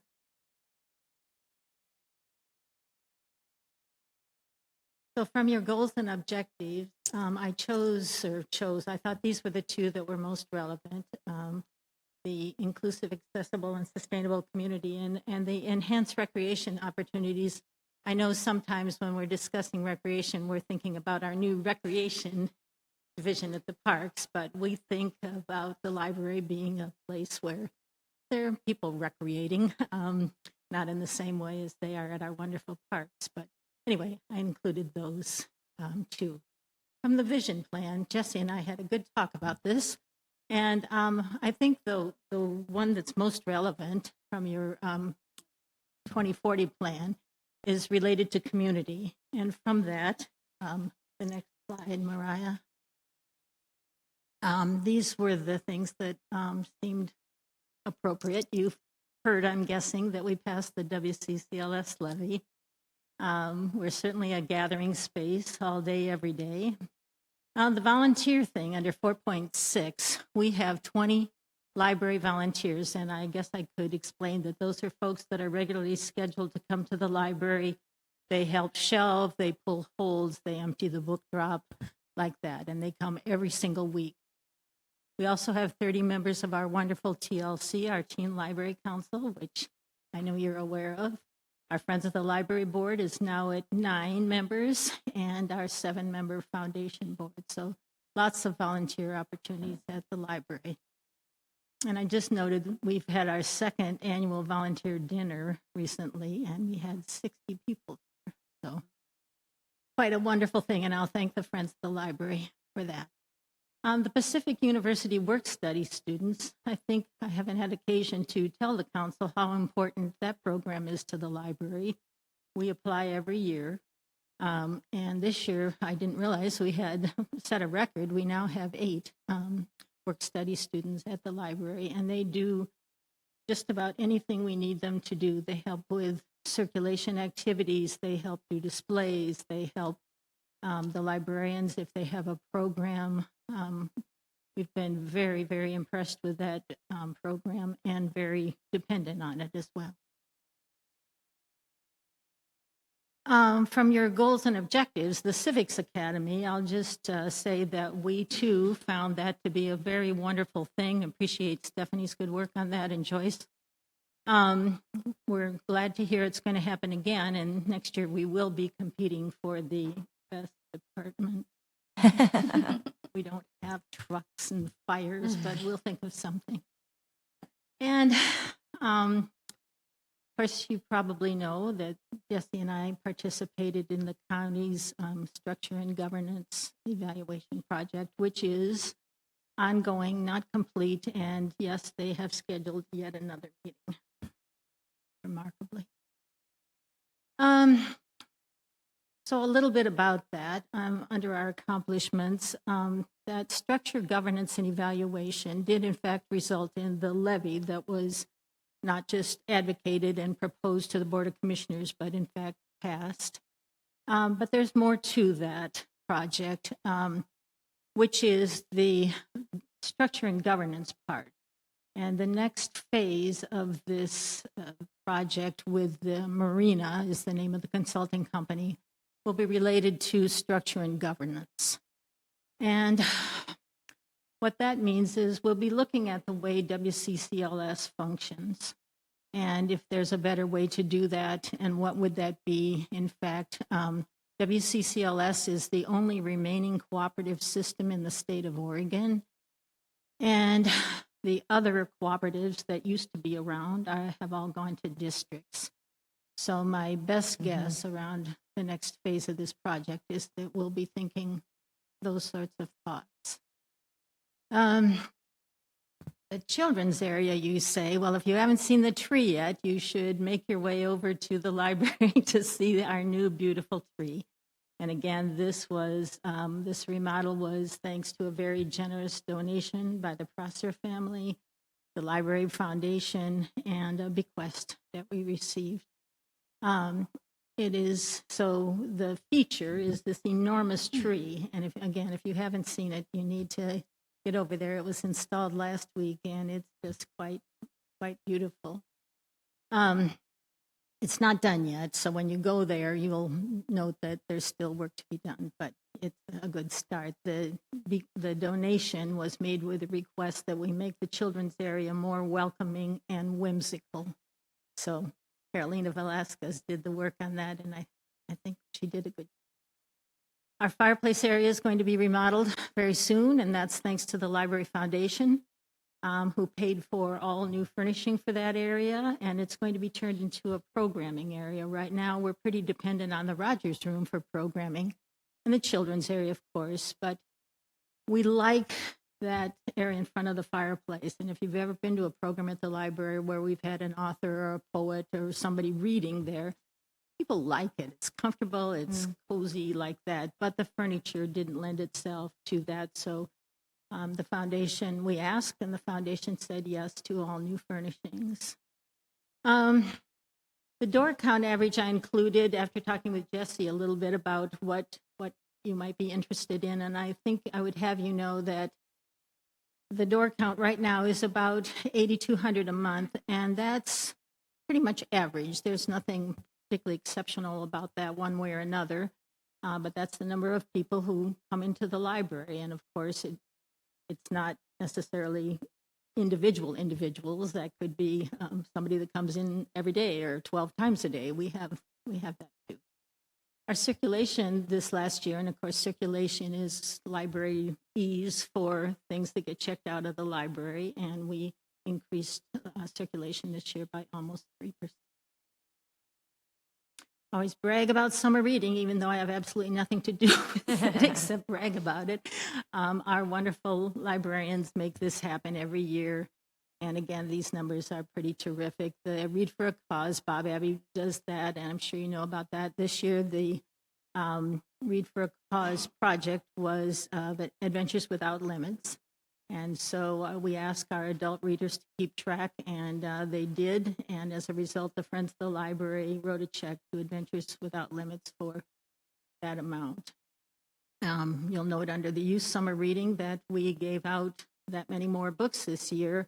I want to really give library staff some kudos for the good work they do about summer reading. They were at multiple places around town, including the farmers market, multiple times signing kids up for summer reading. They were in the schools. They were pretty much everywhere, and they just did a great job. And as a result, we had these sorts of numbers. Our priorities for next year. So if the levy that just passed included with it some assumptions, and if the the IGAs that are being developed right now get signed, it means that member libraries of WCCLS will each receive increased funding from the passage of that levy. What that looks like is what we're going to be talking about, of course, when budget time starts. The next bullet, I want to just take a moment to talk about that because it's a big deal.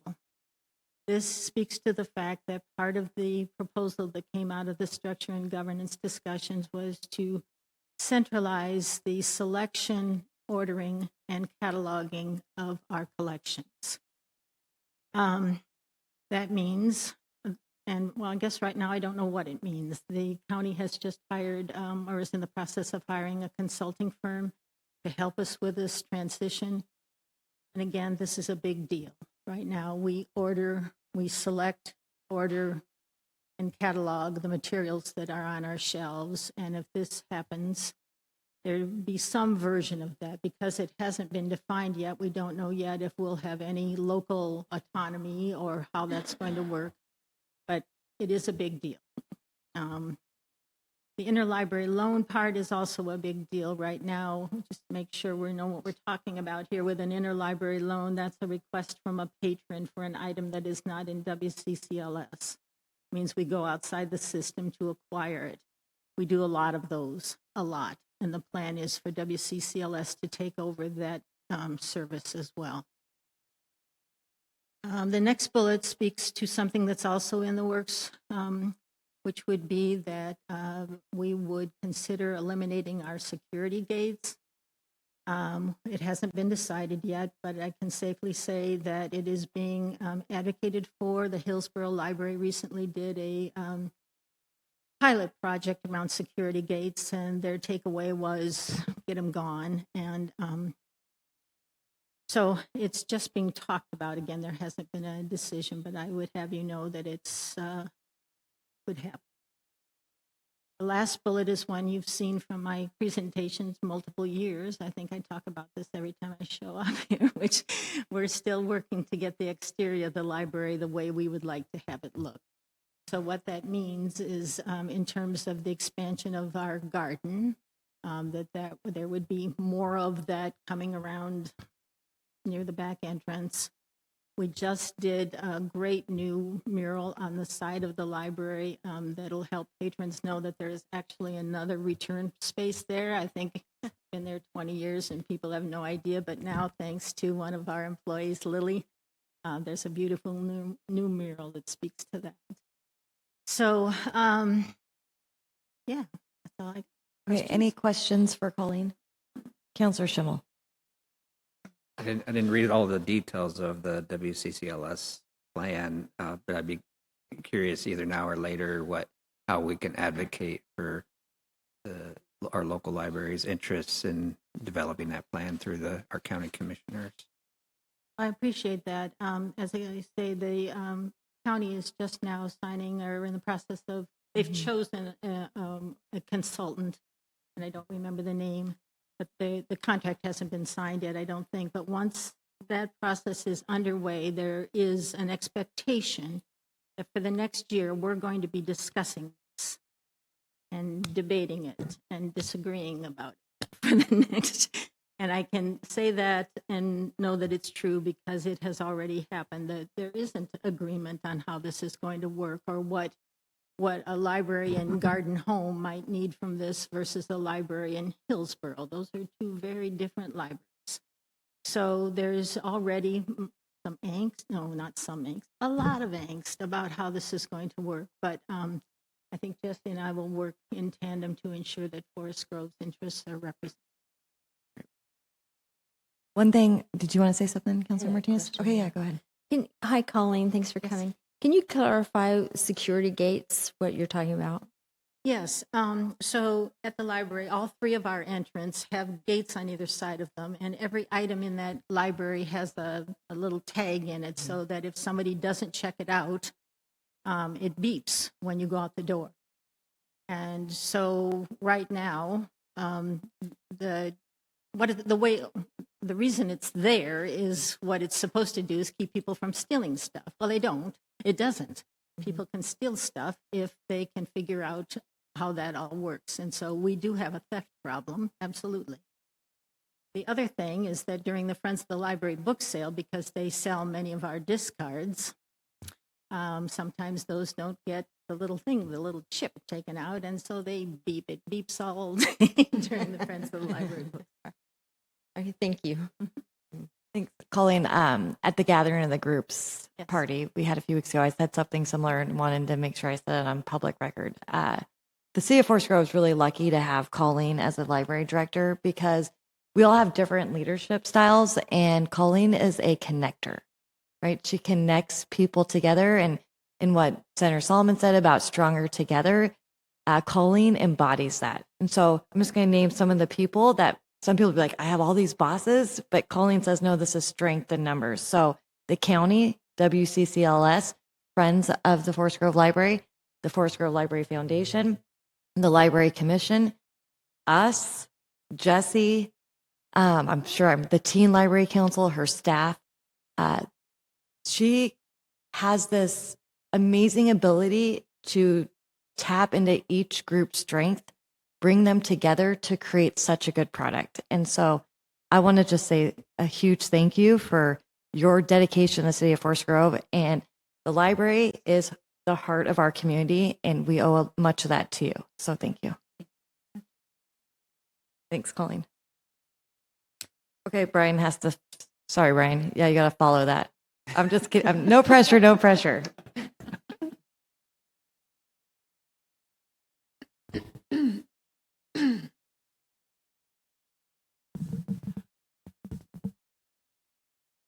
Well, thank you, Mayor, members of the City Council. You thought those were exciting. Let's talk about community development. I know, I can't wait. I am Brian Pohl, your Community Development Director for the City of Forest Grove, talking to you about the CD updates for 2025. Agenda to go through all these things. The purpose is to brief you all in preparation for the annual retreat happening December 1st. Next slide, please.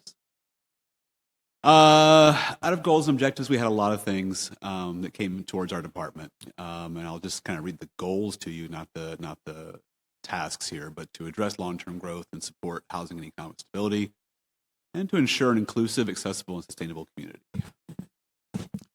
And then in the vision plan, we had a lot of things come out for community development in the vision plan, but basically, community growth was one of the big sort of head topics, if you will, in the Vision 2040 plan. No reason to read all these things to you tonight. I think we're all kind of aware of where we are, and if anybody's interested, they can sit here and read this along. I'm going to start with building tonight. And I was sitting here in the back thinking about our building department. And I often hear the mayor use the term small but mighty staff.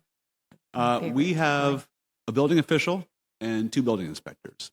And we do all the permitting and plan review for Forest Grove and Cornelius. And as you can see, that totals out to about 1,000 permits and about 10,000 inspections per year. And that valuation this year was going on 350 million, just north of 350 million in Forest Grove and Cornelius.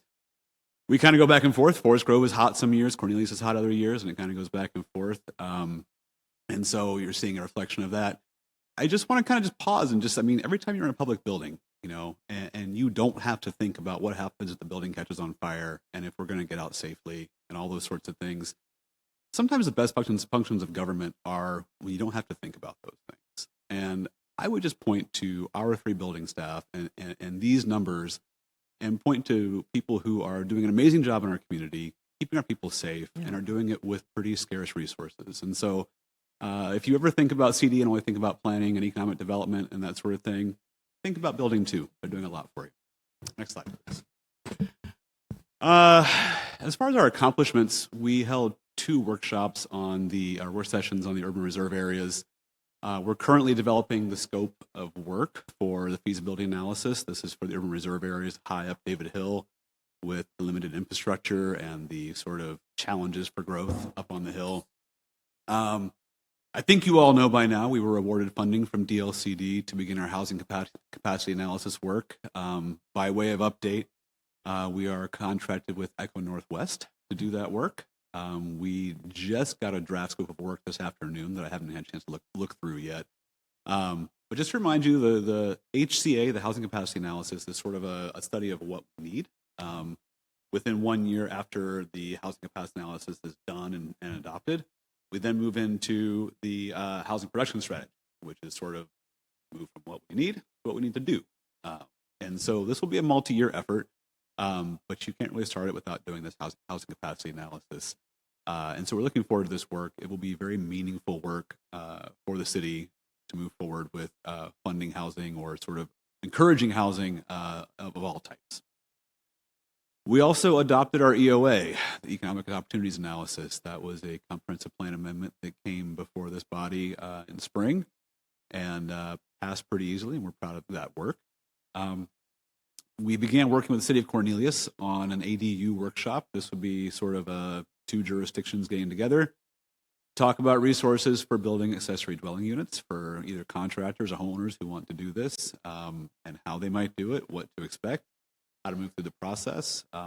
Sometimes people just getting through the process can be the biggest hurdle. Even though we try to make our processes nice and friendly and easy to kind of move forward with, it's the fear of the unknown sometimes that kind of get people to not do projects they might otherwise want to do. So we're working on that with the City of Cornelius, bringing it forward. We also have drafted code revision language for industrial areas as well as many other things. The hearing process is set to begin in December, and that will be coming to you soon thereafter. Next slide, please. With respect to economic development, you will see that there were also a lot of things out of the 2040 plan that fell onto the economic development plate. Again, we won't read these all, but the basic idea is that people want to see a stronger economy in the city of Forest Grove, and they want to see a nicer downtown. They also want to see a balance of the economy of different commercial industrial businesses, and they want to see more high-paying job opportunities. Next slide, please. On the front so far, as far as what we've done in economic development in the past year, we did work through our building improvement, our storefront improvement grant program. We have funded 10 of these the storefront grants for a total of $57,000 in funding. We've also supported 6 tourism grant, supported 6 tourism events through the sponsorship program for about $18,000 in sponsorship. We've funded 2 tourism capital grant requests for $5,000 each. In really big news, I'm not using that as a pun intentionally, but it just caught me when I said it, the building improvement grant. You might recall funded 7 projects for a total of $175,000. in funding with construction coming up soon. We completed the purchase of the old theater building by the Urban Renewal Agency, and we held a work session with City Council on the direction of Main Street. Slide, please. Finally, getting to our priorities for 2026 and late 2025. We'd mentioned before, but that feasibility analysis for the David Hill Urban Reserve area, we plan on moving forward with that. We also are beginning the work on the housing capacity analysis.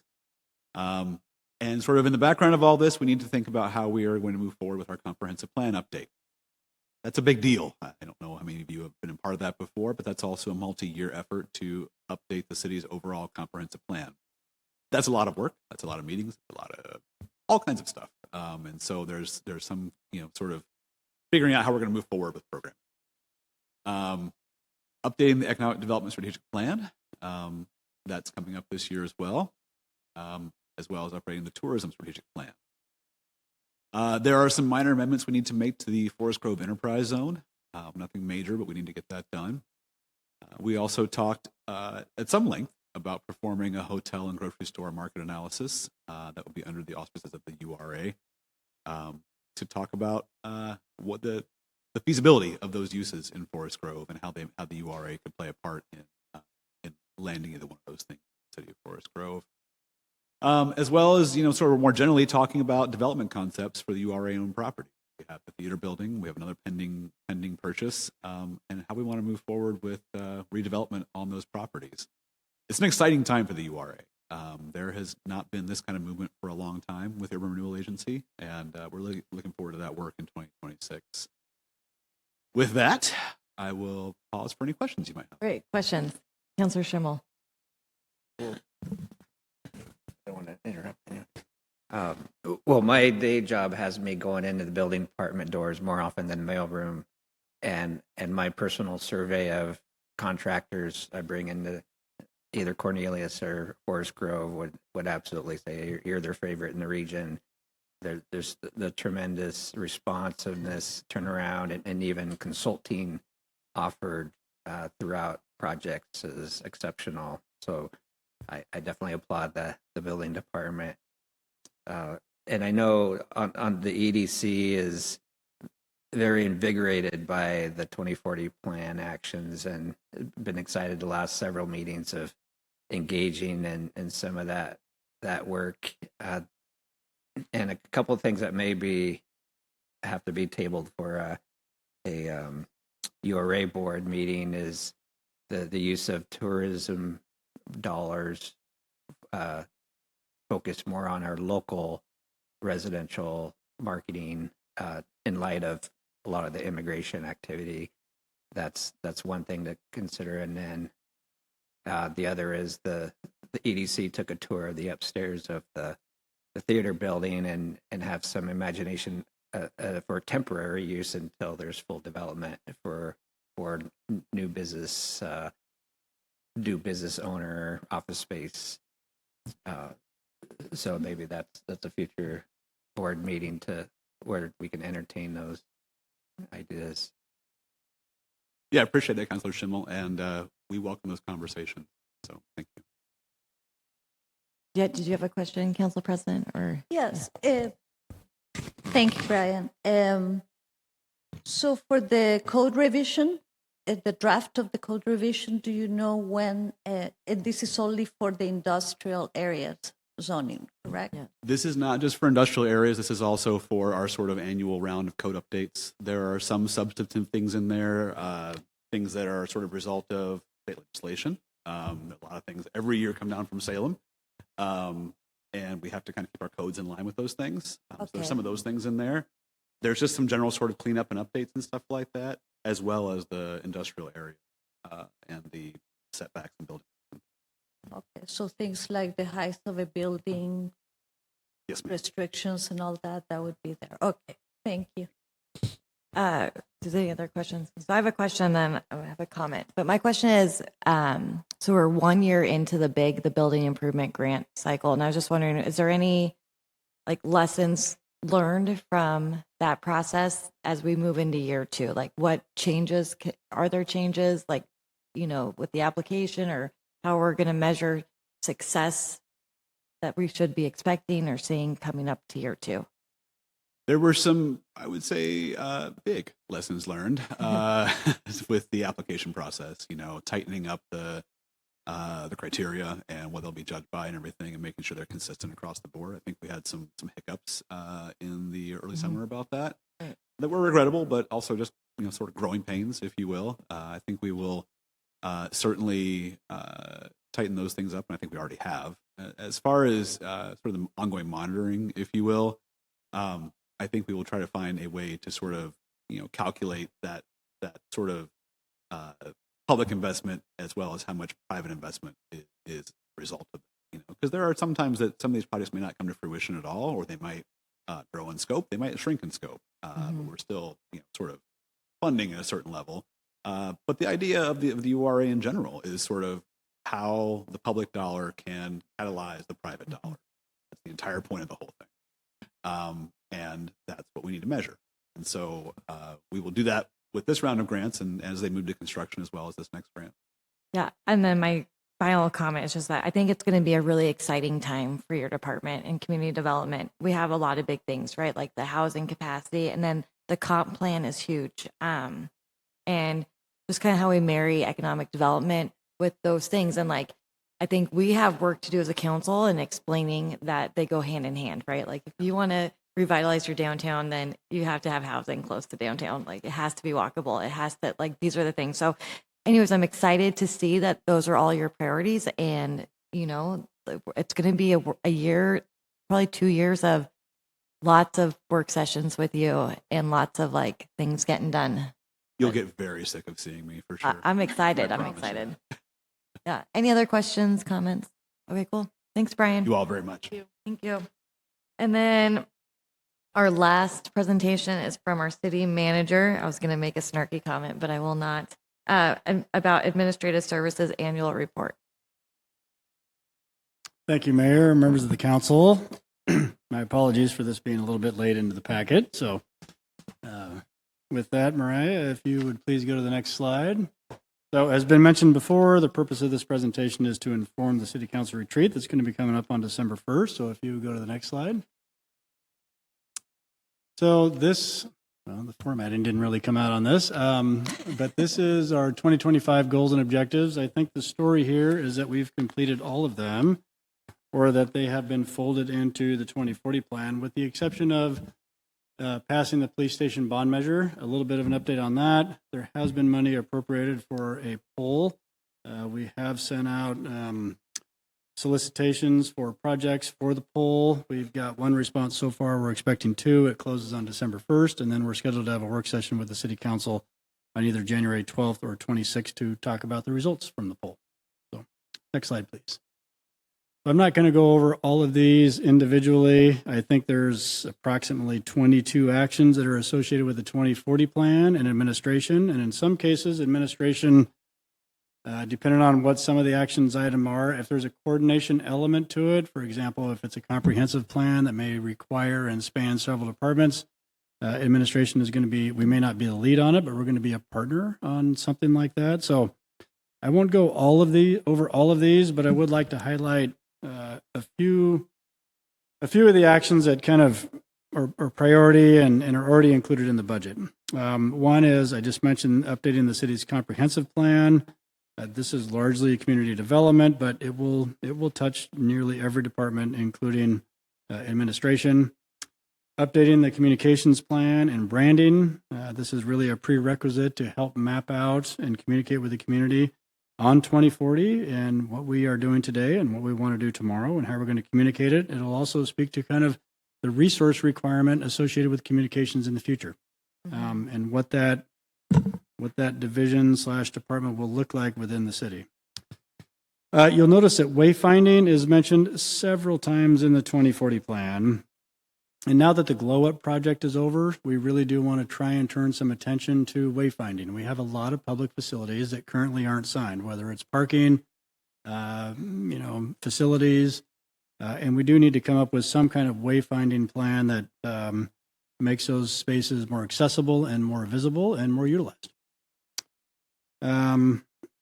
Partnerships, if you like, a lot of these things really center on partnerships, whether it's work study programs with Pacific, whether it's volunteerism programs at the library or our fire department, whether it's internships, all of which are mentioned in the 2040 plan. We will be looking and doing an overall assessment of what we are doing now in those areas and what we could possibly do in the future and how to inform that and have a conversation with council about what those might look like. There's a lot there to kind of unpack, but it really centers on us engaging with the community and having the community engage with us and participate in city government. Next slide, slide 7, if you would. So a little bit about accomplishments, human resources and legislative executive. Again, not going to go over all of those, but I will say this past year has been very productive. I do want to give a big kudos to our HR staff, of course, Mariah, our city recorder, Jamie, our executive assistant. They really did work as a team to accomplish these items. A couple items that I'd like to highlight is that they updated several policies: the travel policy, the travel and business expense policy, the proclamation policy. We revamped the 457 retirement plan policy, and of course the employee manual. I know a lot of these things are kind of unsung and unmentioned, but they are important administrative things that we have to do. Next slide, please. Communications team under the leadership of Stephanie Fleischer, who is our first ever communications manager. Communications really hit a home run this year. They've done an outstanding job. They finished the 2040 plan that was highlighted as a very forward-looking and inclusive document. They implemented the first ever Civics Academy. They did it a year early, and it also received exceptional reviews. As a testament to the success of the program, I was recently approached in a local restaurant that somebody came up to me and they said, "Hey, aren't you the city manager? I went through your Civics Academy. It was fantastic." And it was like, okay, that's one of the reasons why we do this. It was just a great testament to the program, and they said a lot of positive things about the program and about the city. Other notable accomplishments was really a revamped and public-facing State of the City address.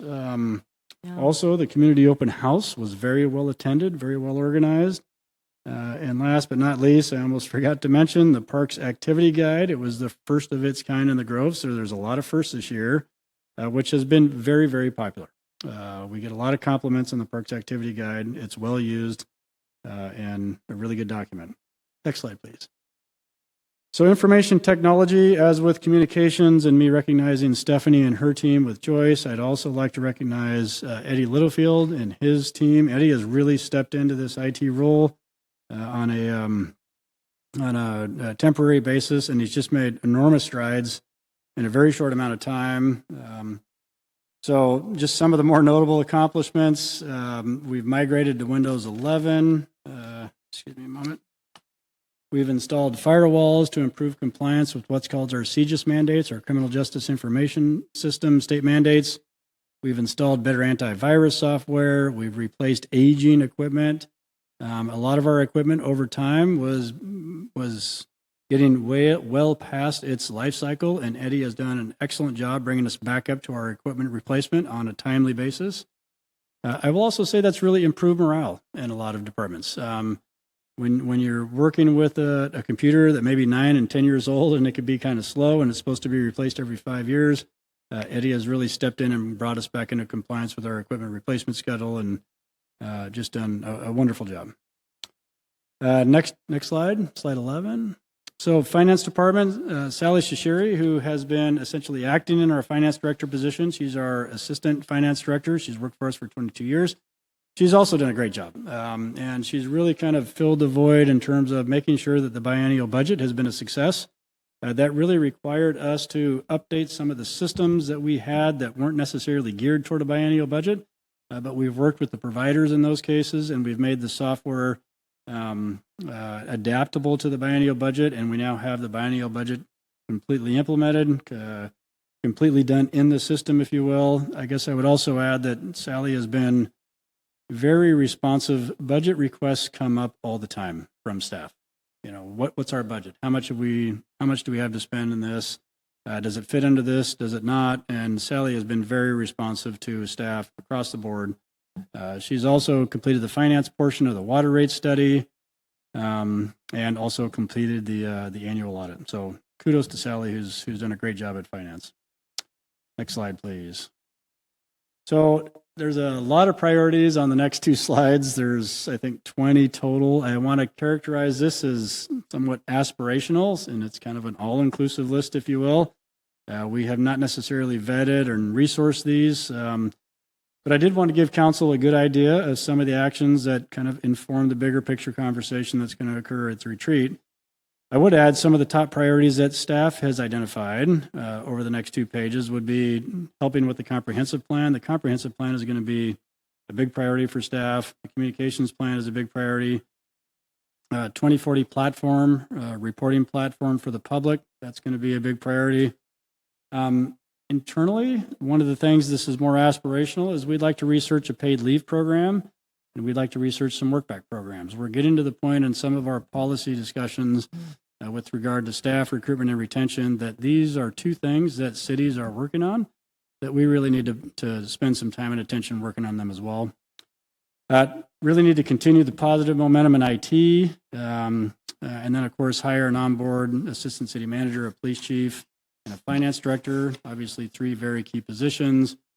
And then the last thing, I think, in the finance and utility billing department is utility billing has done a great job, not only kind of trying to implement some new software, but also being very responsive to our customer requests. And I think one of their priorities in finance is to finish installing our new billing and accounting software for the coming year. So with that, I would be happy to take any questions from the council. Thank you, Mayor and members of the council. Okay, any questions for Jesse? Yeah, Councilor Gustafson. So on the wayfinding, is it just internal to downtown that the wayfinding is going to be discussed, or are we also talking about wayfinding to get people to come downtown, like where the welcome sign is on 47 in that area, having a sign that says, historic downtown or old town, because you know how it used to be before 47 punched through. Yeah. People kind of had to go in that direction. So having a sign there would be really beneficial.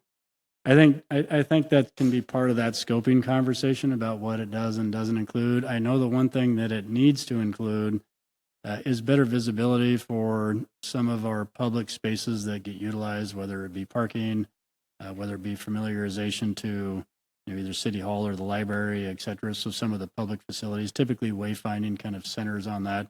If there's a tourism element to it, that could be thematic with it. Doesn't mean it would exclude it, but I do know that what we've seen in the 2040 plan and what we've heard from the community is to try and increase utilization of some of these areas, part of which hinges on wayfinding. Okay, thanks. Mm-hmm. Councilor Schimmel. I just wanted to comment in memoriam. Good job filling in for Paul. Oh, For real. Okay, I think Brian Pohl is right. I often say that we have a small and mighty staff, and I think on our admin side, it's very evident. And I really appreciate you calling out the accomplishments of your comms team. And I want to publicly say the comms team is 2. So all of those things, all the things we've done is 2 people working extremely hard. And I also believe that it's been received very well by the community. People can tell that the improvement with engagement. When I was on council prior to becoming mayor, people was like, we don't know about these things. And now people know, and they want more of it. And I think that comms is one of those departments that as you do better, people expect more. So I just want to, shout that out, that they are doing a really good job. And that's 2, and it probably needs to grow in some capacity. I'm just got to put it on record. Sorry, but good job to everybody. Because I do think too, I want to say Eddie is our number 2 at Light and Power, and he came over to help with tech. And so I think with Councilor Schimmel's comment, no one really expected to lose a key member of our team, our assistant city manager and our finance director, Paul Downey, and the small and mighty system and structure we have is also really a family where people stepped up and are doing more work and filling in, in that loss, right, of someone who worked. I think Paul worked more hours than me with both my jobs. Paul, literally breathed the city. He lived for the city, and we were lucky to have him. So thank you to the whole admin team. That's all I You're can welcome. say. Thank you, Mayor. Okay, well, you don't get up because you're going to be the next. Am I next? Okay. We're moving to public hearings, or do you have to get up to get your Well, I'm notes? just going to grab some notes real quick. Okay. So we're going to move on to item F1 on the agenda, which is public hearings, ordinances, and resolutions. And we're going to discuss Resolution 2025-64, declaring the city of Forest Grove a sanctuary city for all persons, regardless of race, color, national origin, immigration or refugee status, religion, sex, gender identity, including gender expression, sexual orientation, mental and physical ability, veteran status, or age. And I'm going to turn it over to our city manager, Jesse Vandersanden. Thank you, Mayor, members of the council. There was a fairly extensive staff report that was included in the council packet and is available online. And so I'm just going to kind of briefly summarize a couple notes out of that. A little bit of background. On February 13th, 2017, the city passed Resolution 2017-21 that declared the city of Forest Grove an inclusive community. On November 10th, at the last meeting of 2025, the City Council passed Resolution number 2025-61, which declared a state of emergency to address the community impacts of federal immigration enforcement. And during that same meeting, the council reached consensus to repeal this resolution and to affirm the City of Forest Grove's commitment to maintaining a safe, open, and inclusive community by considering a sanctuary city resolution. That resolution is attached as resolution number 2025-64. Make sure I have I do, if you could put that, okay. So a little bit about that. Essentially, this mirrors the inclusive city resolution that was done in 2017 with a couple what I would characterize as minor exceptions. It replaces, quote, inclusive with sanctuary. So instead of inclusive city, it's sanctuary city. It updates the fourth whereas to reflect some changes that were made in state law regarding sanctuary provisions that were passed in 181A.829. They were just updates to the state statute, and so that has been updated in the resolution. It adds the same whereas that was included in the Beaverton and Hillsborough resolution that defined what a sanctuary city is, so you'll find that. It was modeled after that same language that was included in those two communities. And then it just specifies in Section 3 that the city's provision of services shall not be conditioned upon federal immigration status except as required by law. So with that, if there's any questions, I'd be happy to try and answer them. And that concludes the staff report. Thank you, Mayor. Okay, great. Thank you, Jesse. Any questions for Jesse? Councilor I Gustafson. just have more of a comment. Just as you're reading this, it popped into my head, and it was one of the discussions that was frequent at the NLC conference. And it was about the fact that we're still recovering from COVID. And now we've got all of these new issues that are happening. And we went from the trauma of isolation to the trauma of isolation.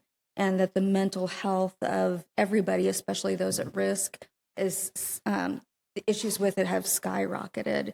So I think having something like this helps those that have that depression from this new isolation. I think it will reinforce the fact that the city is being supportive.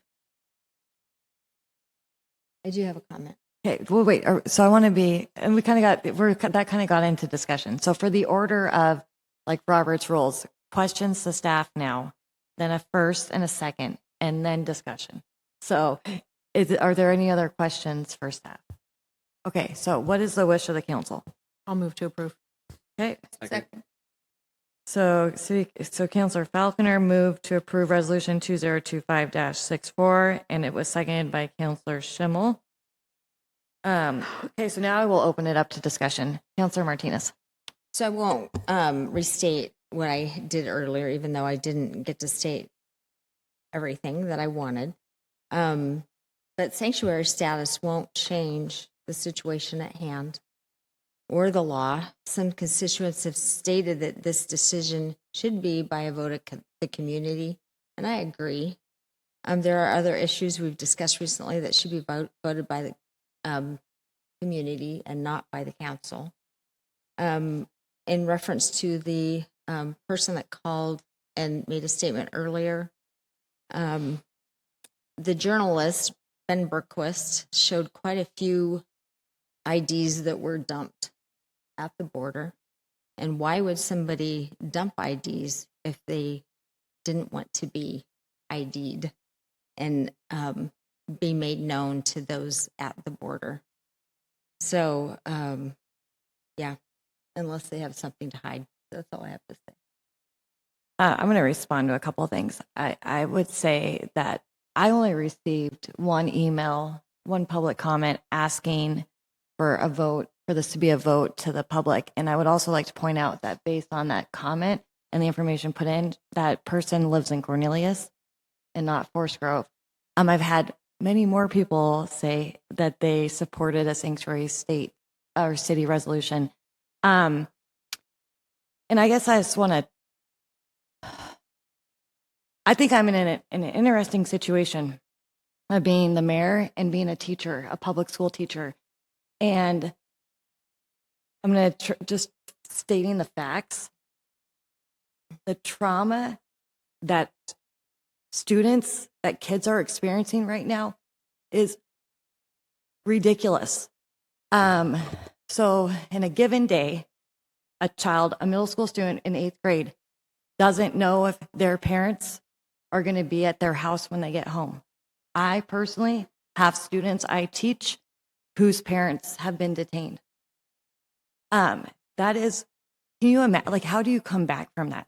Furthermore, on Tuesday, and multiple days, you have teachers, including myself, who teaches 40 hours a week and then is the mayor anywhere between 20 to 50 hours, now walking students home because there's people wearing like military camouflage clothes with masks over their faces, like yelling. I was there. I witnessed all of it. It is terrorism. It is pure terrorism. And I want to go back to some comments made at the work session. It is complete, like based on what I researched, it is completely accurate what you said, Councilor Martinez, that under President Obama's federal administration, millions of undocumented immigrants were deported from this country. And it is completely true that it was done with what Council President Valenzuela said, under due process, safety. We did not see masked men and women, masked people cruising the streets of our neighborhoods, inciting pure terrorism. We did not see U.S. citizens being detained and away from their families. Like, that did not happen. So for me, I think this is really important step, even though it's much the same as our inclusive city resolution, for alignment, for clear understanding on a regional level. If we're going to work, and ask the state to work together regionally, like, we need to be all aligned. So we're going to have a state ask potentially with Commissioner Fye and Juan Carlos. Like, we came to consensus last meeting, right, to say like, hey, we're going to give authority to the mayor, the city manager to work regionally on this. And I think that adopting this resolution is the first step in doing that. So I support it. Councilor Gustafson. Now I'll do my comment. So, of course, what I already just said, but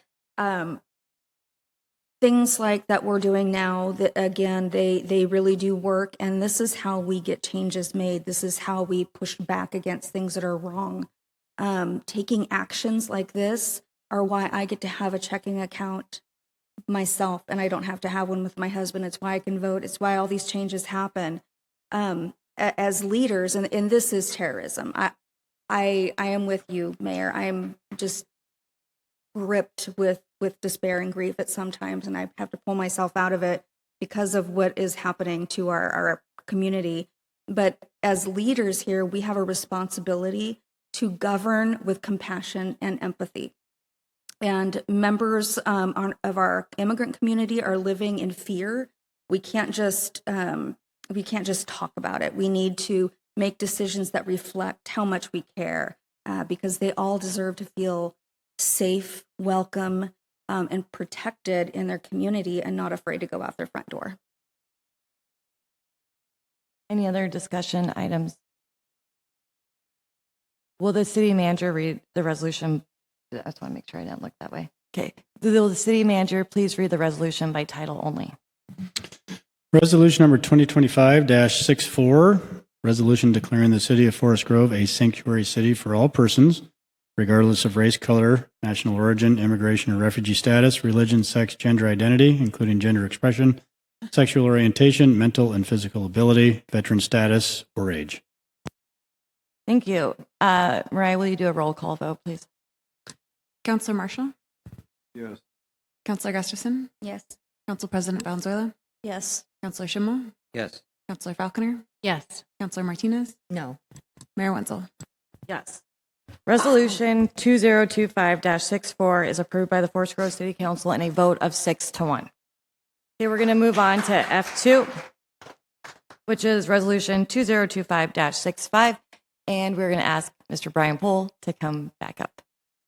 At least we scheduled it so you didn't have to come 2 nights, I guess. It's a long night for you. Not much to say about this one. Again, Brian Pohl, Community Development Director for the record. You'll recall that you voted to, effective January 1st, increase the transient lodging tax from 2.5% to 3.5%. On behalf of the city, the county collects that transient lodging tax from the city. And as part of that, we have an intergovernmental agreement with the county to do just that. And that IGA was out of date and referenced the 2.5%. This references a 3.5% as well as kind of clears up that anytime in the future, if this percentage changes again, the IGA would stand as it is now and would not need to be amended. And so with that, I'm available for any questions. Okay, great. Questions for Brian? I'm seeing a whole lot of no questions. Love when that happens. Okay, so what is the wish of the council? So moved. Okay, a second. Okay, it was moved by Councilor Gustafson and seconded by Councilor Falconer. Any discussion on this? Not a lot of discussion, right? I think we had a work session, we brought it back. Just kind of aligns us with we're closer to Hillsborough, and then we can use some money for some more tourism. So it's a good call, I think. Okay, since it has to do with money, let's do a roll call vote, please. You want me to read it? Do I need to read Oh, wait, you got to read it by title only. Sorry. Thanks. Sorry about that. It's not even that late, usually. Resolution 2025-65, authorizing city manager to execute an intergovernmental agreement between the city of Forest Grove and Washington County for administration of the city of Forest Grove's transient lodging tax. Thank you. Now can we do a roll call vote? Counselor Gustafson? Yes. Council President Valenzuela? Yes. Counselor Schimmel? Yes. Counselor Falconer? Yes. Counselor Martinez? Yes. Counselor Marshall? Yes. Mayor Wenzel? Yes. Resolution 2025-65 is approved by the Forest Grove City Council in a 7-0 vote. Thank you, Brian. Thank you. Okay, we're going to move on now to councilor comments, I believe. Yes, council reports. So we'll go down the line in order. Councilor Gustafson, you want to start? Sure. I wasn't able to attend the PAC meeting because I was at the NLC conference, and I didn't get home until late Saturday night, so I don't really have anything put together. You guys know it's just an amazing conference no matter which one you attend. So it was in Utah this time. Super good conference and a lot about homelessness. So I'll be bringing some of that forward. I also attended the demobilization ceremony a week or two ago, and I was there as a diplomat and a mom because my son was one of them that returned. So that was also a nice ceremony. And Keith already mentioned it, but there's the tree lighting the day after Thanksgiving, and it's at a new location. I'm so excited about that. It's going to be beautiful. So be sure to attend that. And then Holiday in the Grove begins on December 6th. The light parade is that evening. There are so many different events that are going on, not just that day, but the rest of the season. So there's a lot of giving opportunities as well. That's all I have. Great. Thank you, Councilor. Council President Valenzuela. Yes, so we had the library presentation today, so I really have nothing to add to Colleen's wonderful and detailed presentation. In the PAB, we haven't met.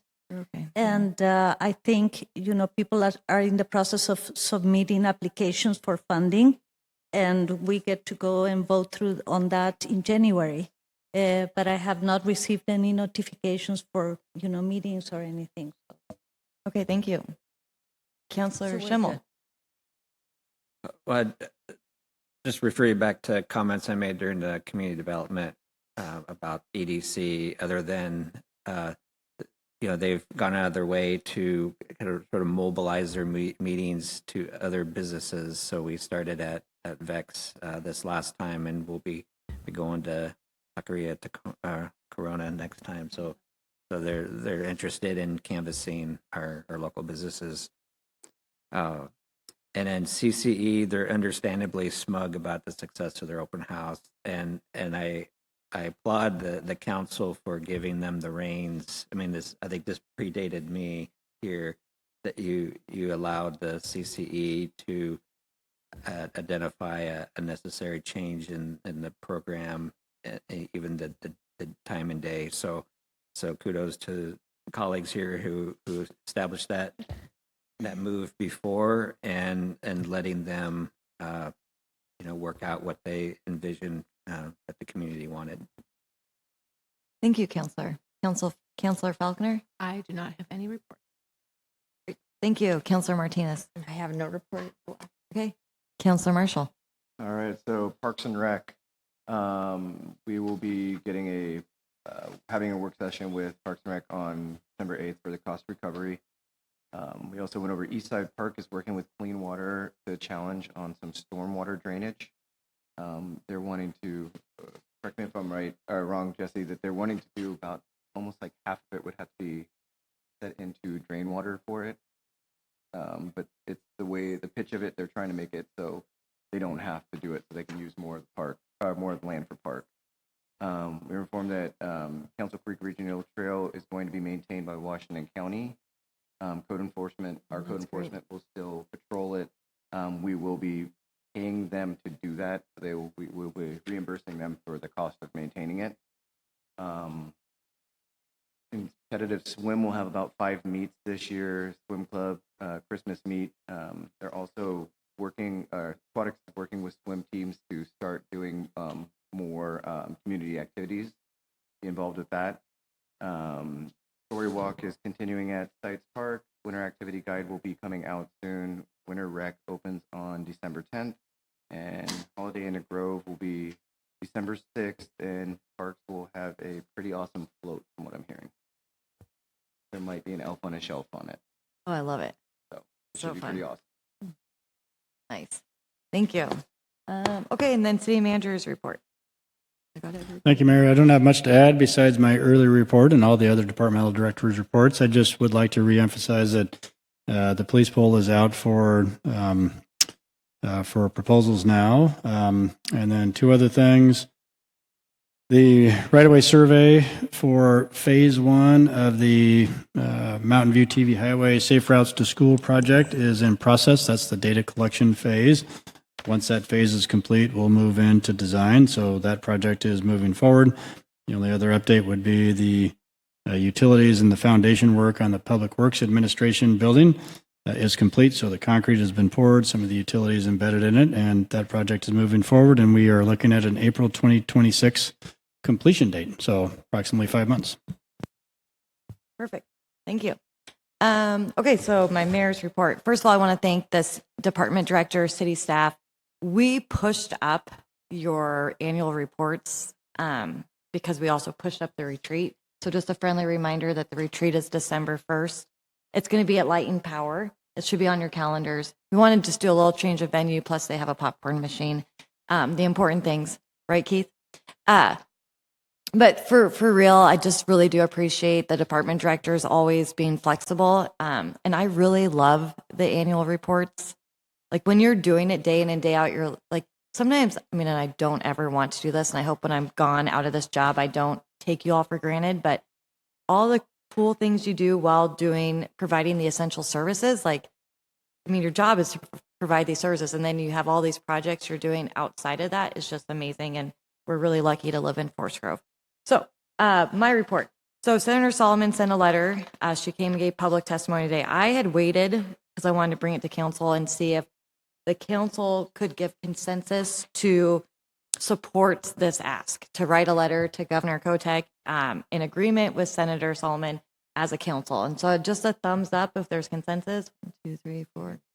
Okay, I got a consensus. So we'll do that. And then the city staff, like, do you want to like work on that and then sign it for the council? That'd be great. Okay, perfect. Yeah, we'll draft a letter.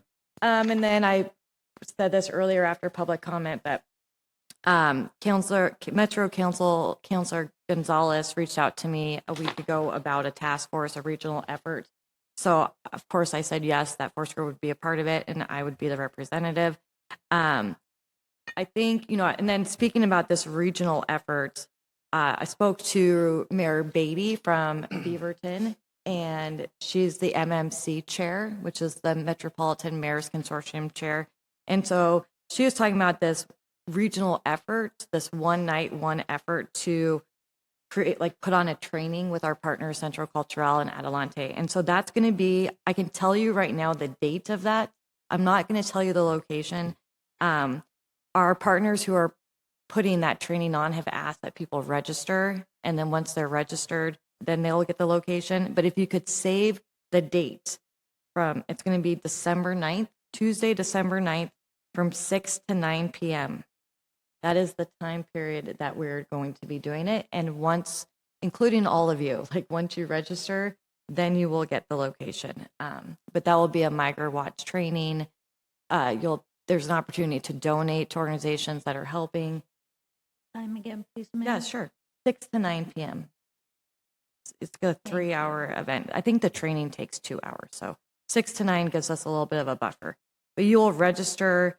The city will be putting out information with a QR code and a link, and you'll register, and our partners are handling that registration. Okay, and I reminded you all about the retreat on December 1st. The other thing I want to talk about is, our police department does a great job with community engagement. And so there's 2 events that were highlighted. And I think I saw Councilor Martinez there, Councilor Schimmel. On Saturday was Coffee with a Cop, and it was a huge success. It was at BJ's. We had people come, and we even had people come from Hillsborough because they were like, what a great opportunity, like Forest Groves. And I really think it's because we stole Chief Ryman from Hillsborough. And I let this family know that they're not getting him back. I mean, he can retire, he can do whatever, but we have an agreement that we're going to keep him. So just buy a house. But anyways, but that was a really good, I think it was hugely successful. And then also Lauren, our community outreach specialist, worked with another organization to do a scam prevention presentation at the senior center. So again, our partners with Centro, the senior center, and our police department. Good things coming out of that. So that's all I have for my communication. And I just hope you guys all have, if you celebrate the holiday, I hope you have a good holiday. I hope, there's gratitude out there, and I appreciate all of you for showing up for our community. So with that, I'm going to adjourn this meeting. Thank you. Boom. Yes. Peace out. Go to bed.